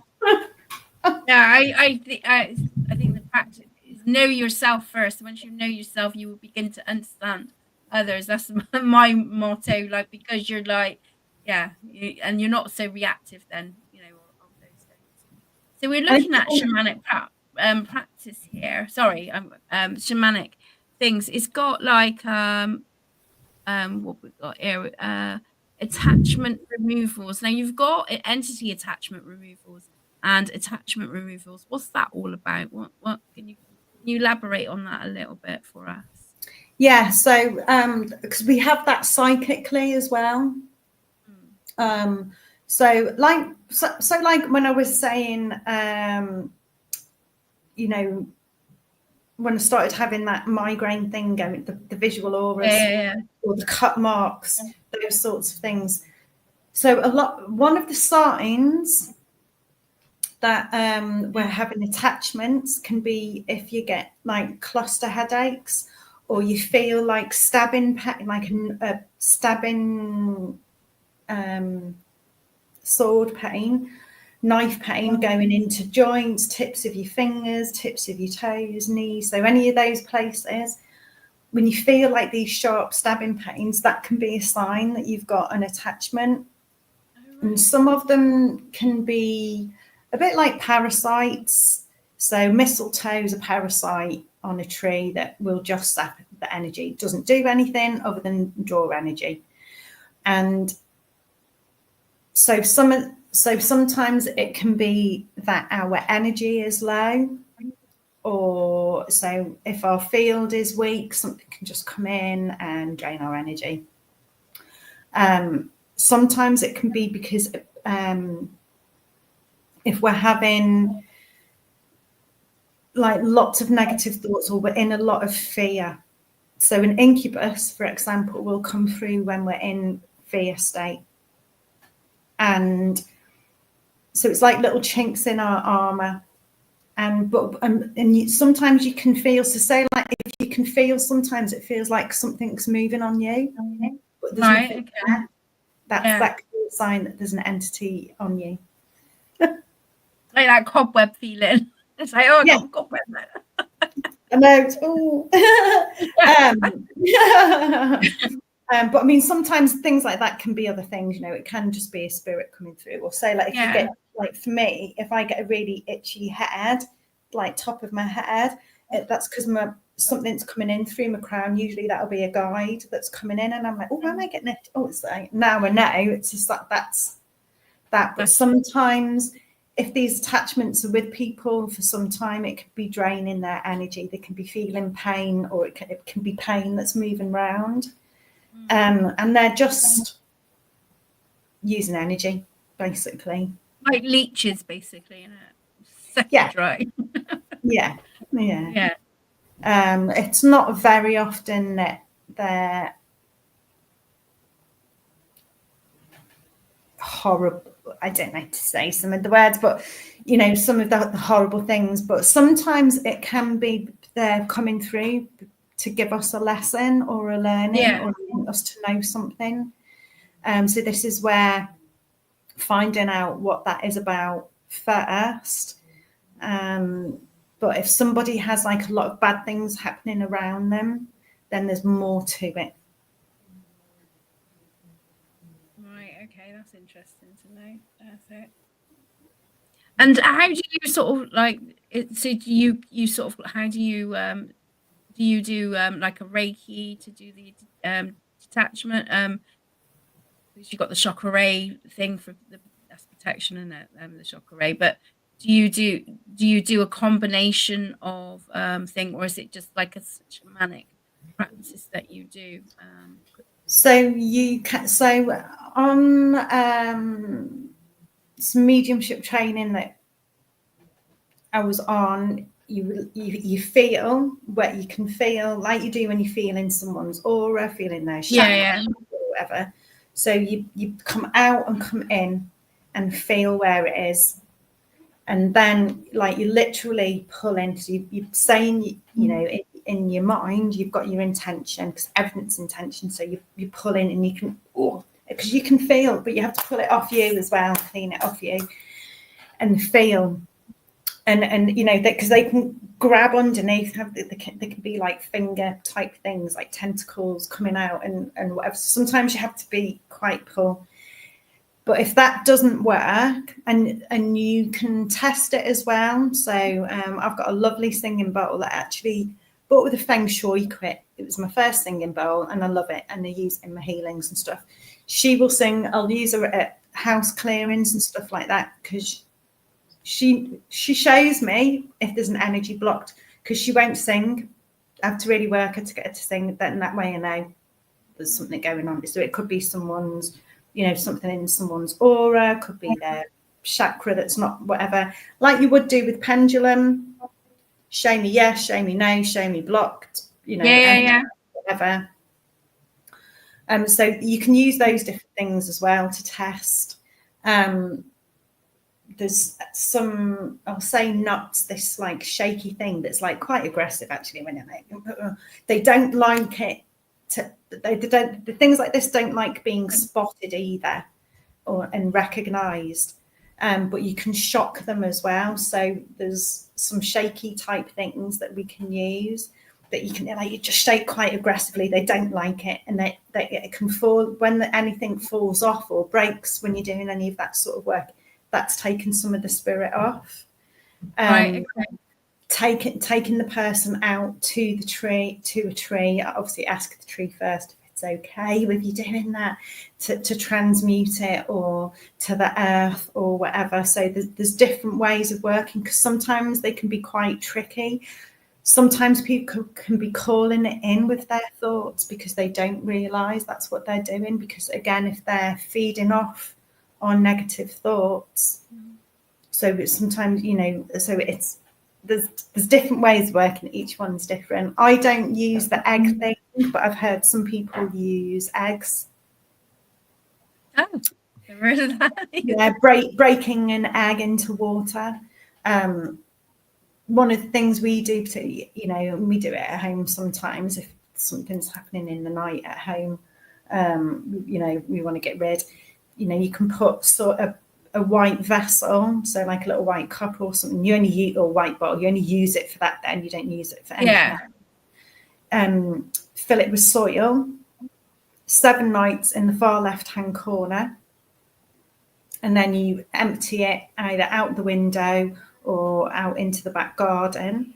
and then 3 nights empty, and then you wash it. So if there's any spirit lurking around, they can be drawn to that. But you put the intention for it to be taken, anything that is not meant to be here, to be taken into the soil. And a sign, if there's anything around that shouldn't be around, is if you've got lemons and they go mouldy. I've heard of that one. I've heard of that. If lemons go hard and dry, your house is clear. Yeah. So if you have a lemon and it goes mouldy, get some soil out in your bedroom. So yes, there is a whole thing to do with divination, to do with, you know, using eggs, but you can use pendulums for that sort of thing. You know, crystals will help draw things off. So again, you put make sure the crystal's cleansed, energized, give it the intention as to what it's for. So this is why, you know, we do smudging shamanically, you know, in a lot of practices. You know, not all sound journeys, but if we're doing sound journey and in sound baths, a lot of the time we'll clear people's energies before something like that, or before cacao ceremonies, to again just to help clear energy. So, you know, they don't like things, but sometimes you can just shock things off. and like you were saying with sound, so, you know, you know, those, and the nice thing with the M's and the buzzes and all that sort of thing is it stimulates the vagus nerve at the back of the neck, and that which stimulates our parasympathetic nervous system. So again, breathwork comes into this a lot, and that has an impact on blood pressure, heart rate. It calms the nervous system down. So, and you know, these are ancient practices that now science is beginning to explain why it works, like why crystals work, why sound works, because we're frequency, we're energy, we're light. Everything is. Our words have power because all words and sounds are frequency. So this is why we have to be very careful what we're saying in our mind and what we're saying out loud, because we're absorbing that all the time. Vader Austin, look at Vader Austin with the water. Oh my gosh. Well, we got 2 questions. Hi, Zach. It's nice to see you again. The first question is from Joe. What one advice can you give someone who's trying to find themselves? So, what? Sorry. What's one advice can you give to someone who's trying to find themselves? That's a lifelong thing. Oh my gosh. So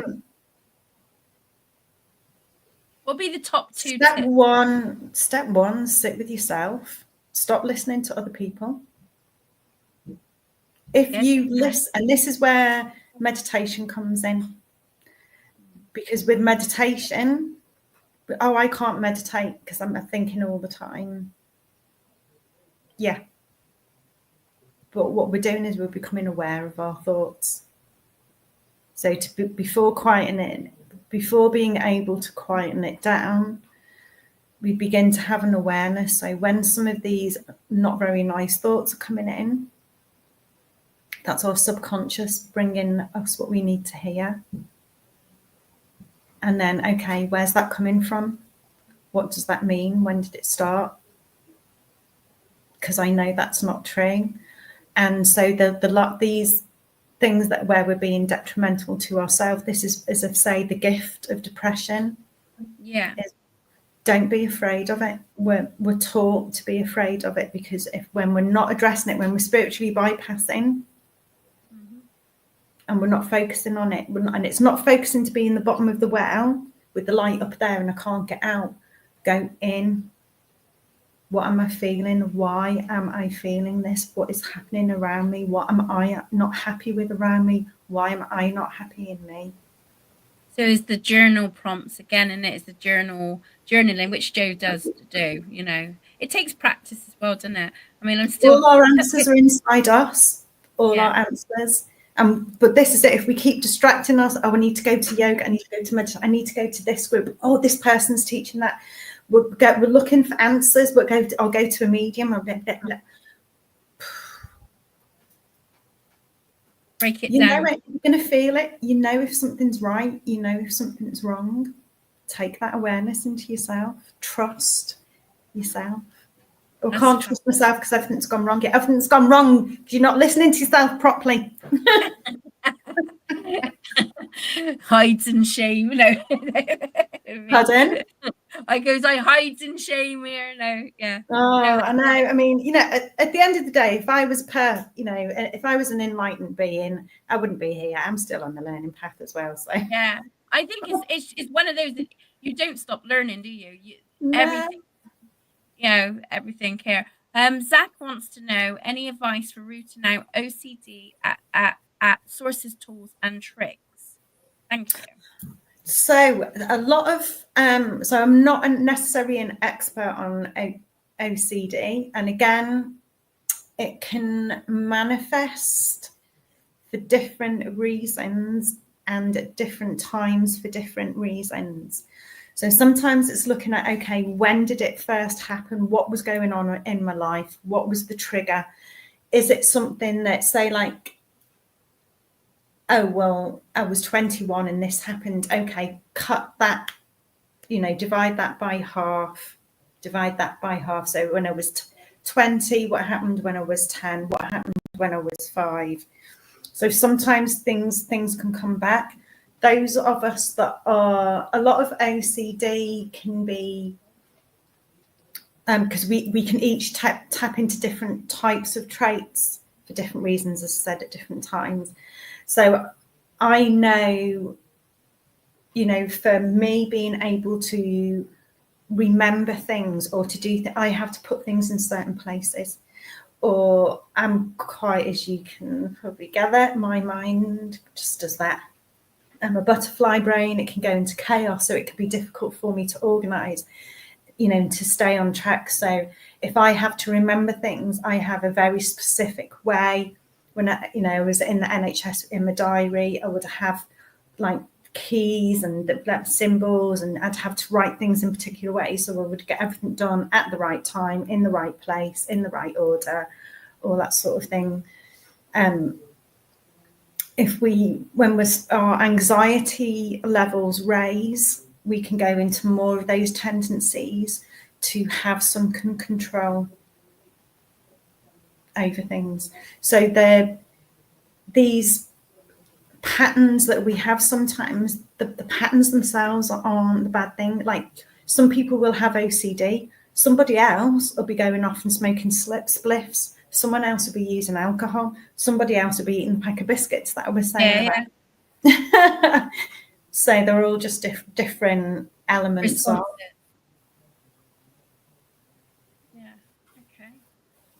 We got Shani now. A lot of the thank you, Shani, for coming along. It's nice seeing you again.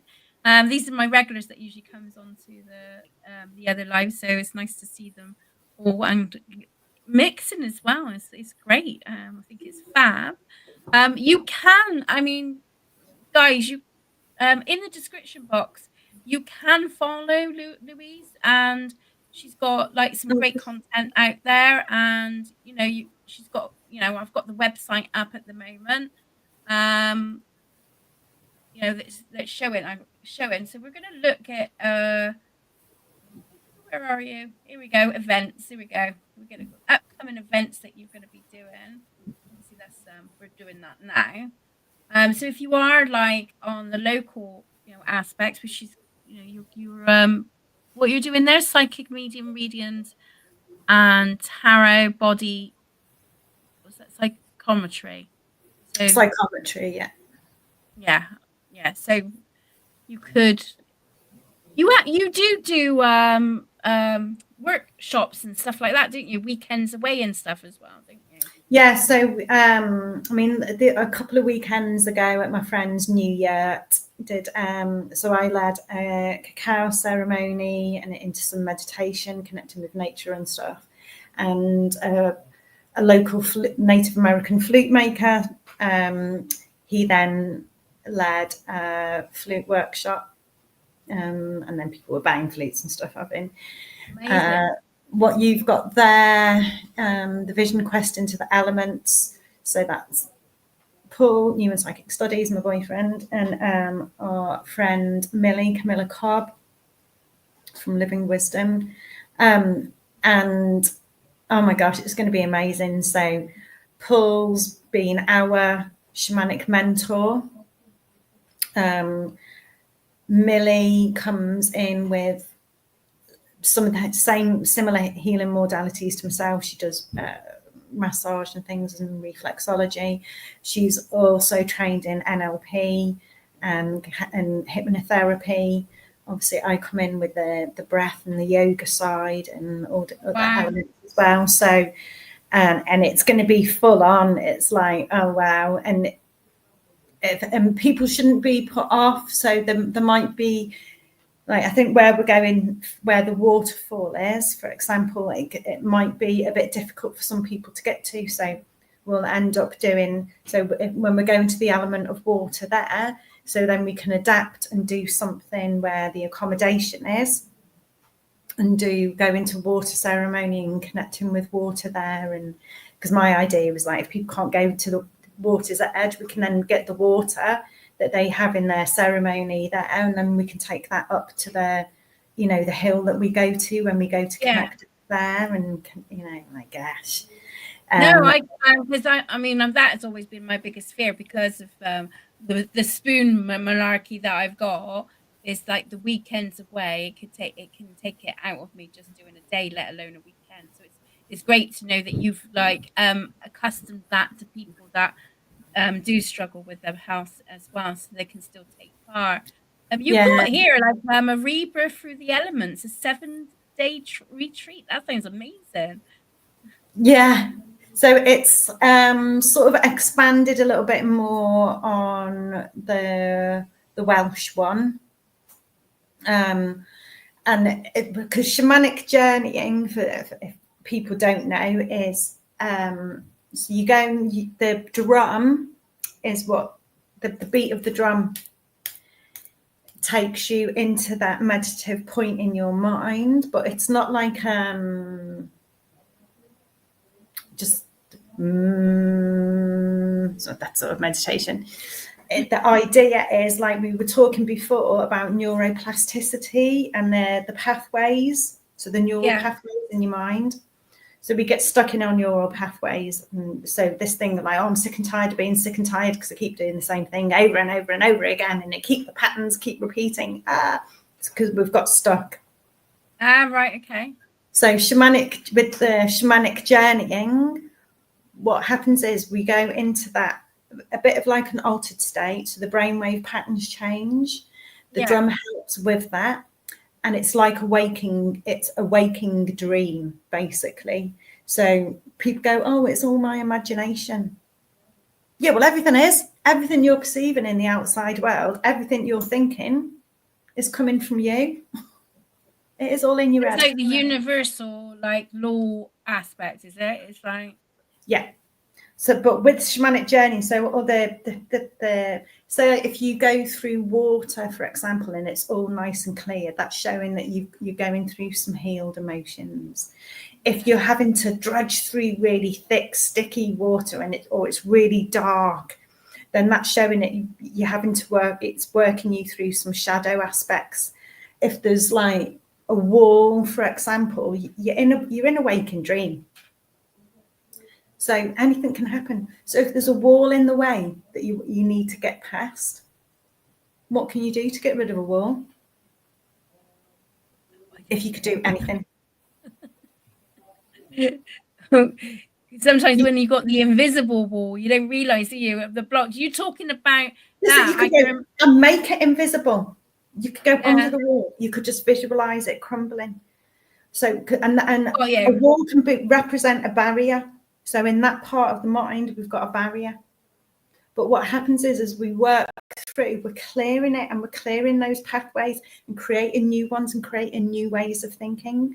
And then as you go on and become a practitioner, you're then can journey for other people and help help them, or journey for them to go back into some ancestral healing or womb healing or removals or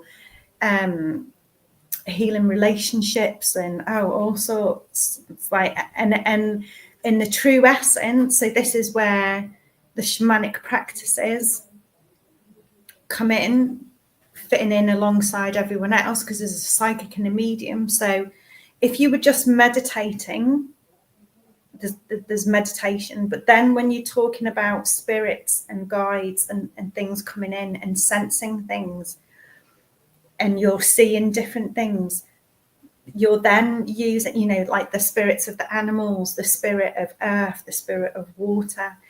And again, you're opening up and you're feeling and sensing all that, because we've shut all that down. Right. But as psychics and mediums and healers, we're opening it up. But in shamanic journeying, you're opening it up and opening it into the mind to get more learnings and stuff for yourself or for those that you're sitting with. And it's like, wow. And again, it's like I was saying, how everything's like Fibonacci spiral sequence. Yeah. Everything is all interconnected. Sounds really interesting. It does really sound really cool. And this is the difference with, say, talking therapies. Yeah. Having worked in a mental health trust, and, you know, when I had to go and get some help myself because I went off sick because I was spiritually bypassing. So, of course, when you sit and you're trying to work out why something's happening. Yeah. Or where this has come from, or why do I keep doing this, or how do I not get affected by this?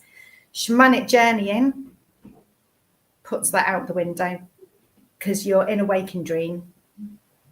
So you're being shown. So I don't see, I see, but I see because I'm feeling everything. So some people go, well, I can't see, so I'm not going to be. Well, you can dream, can't you? And you can feel. So you're going to sense things, how it comes to you in a shamanic journey. You know, I get a sense, and I can feel the bird wings coming out and coming, but I can feel myself being a snake, or I can feel them coming around me or whatever. So, and, you know, everything like in dreams has symbolism, everything. And no, I agree, yeah. And it's amazing because the crossover between dreams and shamanic journeying. And then when we think about, like you were saying about being a night worker, you work in your dreams. So some of us are dream workers when we do our healings, where with spirit, you know, we could be doing psycho pumps through the night, all this sort of thing, or having visions. Some people have premonitions. So all that type of thing can come in shamanic journeying. So the two, then as a psychic medium healer, wanting to heal yourself, understand yourself, all this sort of thing, you know, where does my OCD come from, all that, you know, this, like, oh my gosh, yeah. It brings it all, together. Sounds amazing. I'm so fascinated by. So here we got the meditation and Native American flute. Yeah, that's the one that I've just done. I've not got any. There's some stuff that I've got in the pipeline coming up that I've just not updated yet. And you know, I like one-to-one work, but certainly, you know, Paul and I have talked about coming out and doing more platform again, doing some mediumship, because we love it. It's fascinating, and you just never know what's going to happen, and it helps to open it up to people to know that their loved ones are around them. That if, and particularly for those of us, you know, when we've been untapped psychics and mediums and not known, and it's like, oh, actually, that's why I get this sort of thing happening with me. Oh my gosh, that isn't just me being weird, or all these sensations that I'm getting. It's got a reason. Oh my gosh. The pennies dropping, isn't it? It's like it's good when that penny drops, because it just clears up the things you got. This, you know, so yeah, I mean, check the website out, guys. You can look at. I mean, I was flicking through with all of it. Ones, I think.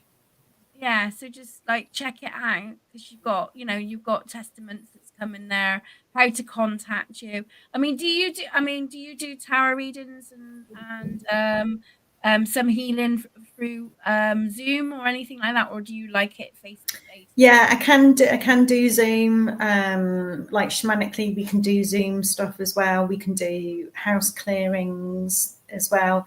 I much prefer doing things in the flesh, to be honest. I'm very lucky at home that we've got, I have to share it with Paul, but we've got our psychic healing room upstairs. So we can, we'll do little ceremonies for people there and things as well. I can travel around. So particularly people that have got mobility issues, I go and do one-to-one work with them. Whether it's massage, healing, exercise, whatever. With the tarot,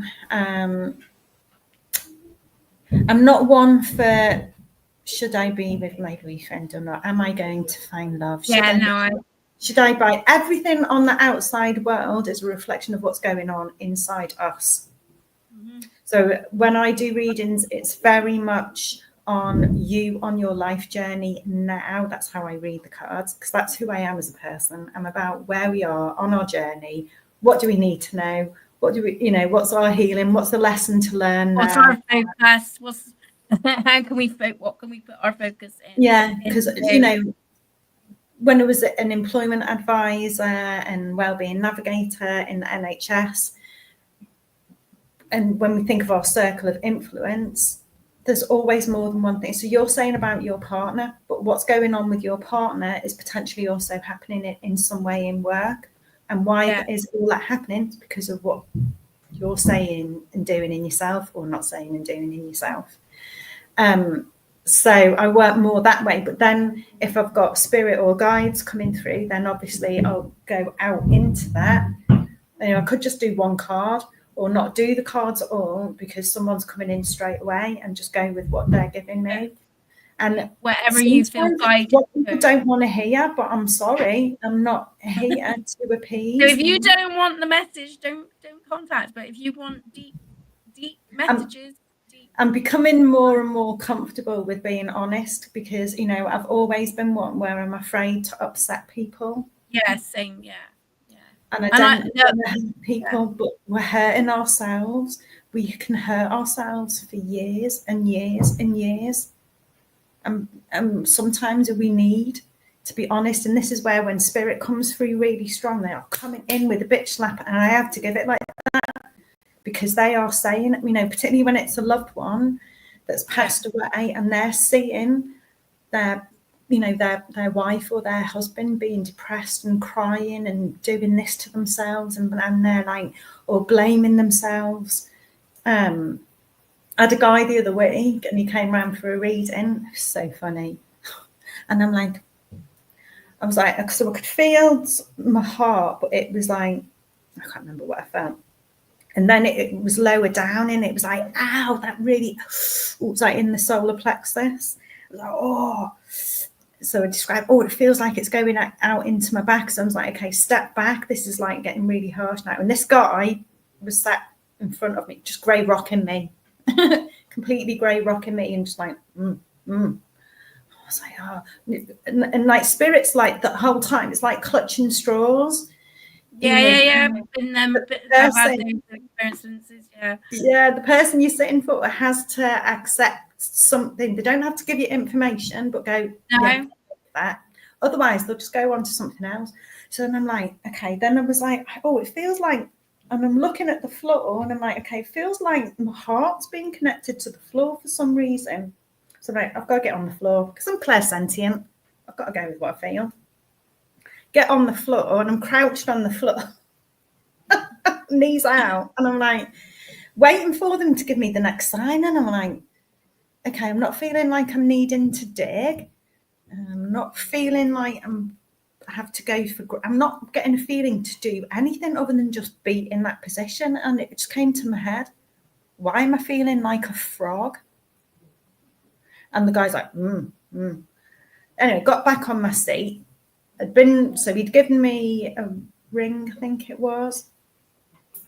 And I was like, and I'd sort of worked out there was 3 spirits with me, or with him. 2 taller ones and a shorter one. And it was like, oh, they're a couple, you know. And it was the nan and granddad. And I'm like, is your dad in spirit? Is he with his mum and dad? Because I'd been getting some stuff to do with the relationship between them. And he was like, yeah. And as soon as I said, is that your dad with his mum and dad? He started crying, and he said his dad had a heart attack on the chair, so he had to get his dad onto the floor and do resuscitation, but he couldn't save his life. The paramedics came, they couldn't revive him, and he blamed himself for his dad passing. He should have been able to save him, and his dad was like, no. So there's me being a frog on the floor. Frog. Again, it's the symbolicity of just trying to understand. Didn't mean anything to me, but of course he's not giving me anything. I didn't know, and it wasn't until I went, is that your dad? And then it came out. Yeah. Oh my gosh. Well, I gotta say, thank you so much for coming on. I mean, it's been amazing having these. I love these deep conversations. I find it very fascinating, and you know, hopefully, you know, other people enjoyed it as well. I would imagine they did, because I loved it as well. If you are still around, please give it a like, because it does help the algorithm. And you can find Louise. I've got everything in the description box where you can find her website and stuff, and her YouTube channel, so you can subscribe to that. And you've got TikTok as well, haven't you? You've got TikTok, Instagram, so you've got quite a few platforms that you can. I'm not necessarily the best with it all. Well, it doesn't matter. I mean, it's just this, you know. I'm better working with people and with energy and spirit, and I love sitting in meditation to connecting with it all, because it's just like blows my mind a lot. And doing the work does, doesn't it? It's like I'm embracing my full weirdness more and more and more, because it's like it makes me cry so much. I feel so honoured and blessed, and I'm feeling so much more comfortable with myself, because I'm allowing all this magic to happen, because it is, and it's real, and it's not made up, and we can all do it. Yeah, I don't know what Danny said she can take, but she's, you know, they have been interacting with you, Louise, in the chat. So yeah, no, it's been very intriguing and interesting. Please hang about, don't disappear just yet. We'll go in the background a little bit. I hope you enjoyed the podcast too. I hope you enjoyed coming on, and that it was a long time coming. We got there in the end, didn't we? Yeah, we did get there in the end. It took a while, but anyway, guys, I'm gonna love you and leave you. Enjoy the rest of your week, and we'll see you soon. Take care, lots of love, and bye-bye. Have fun.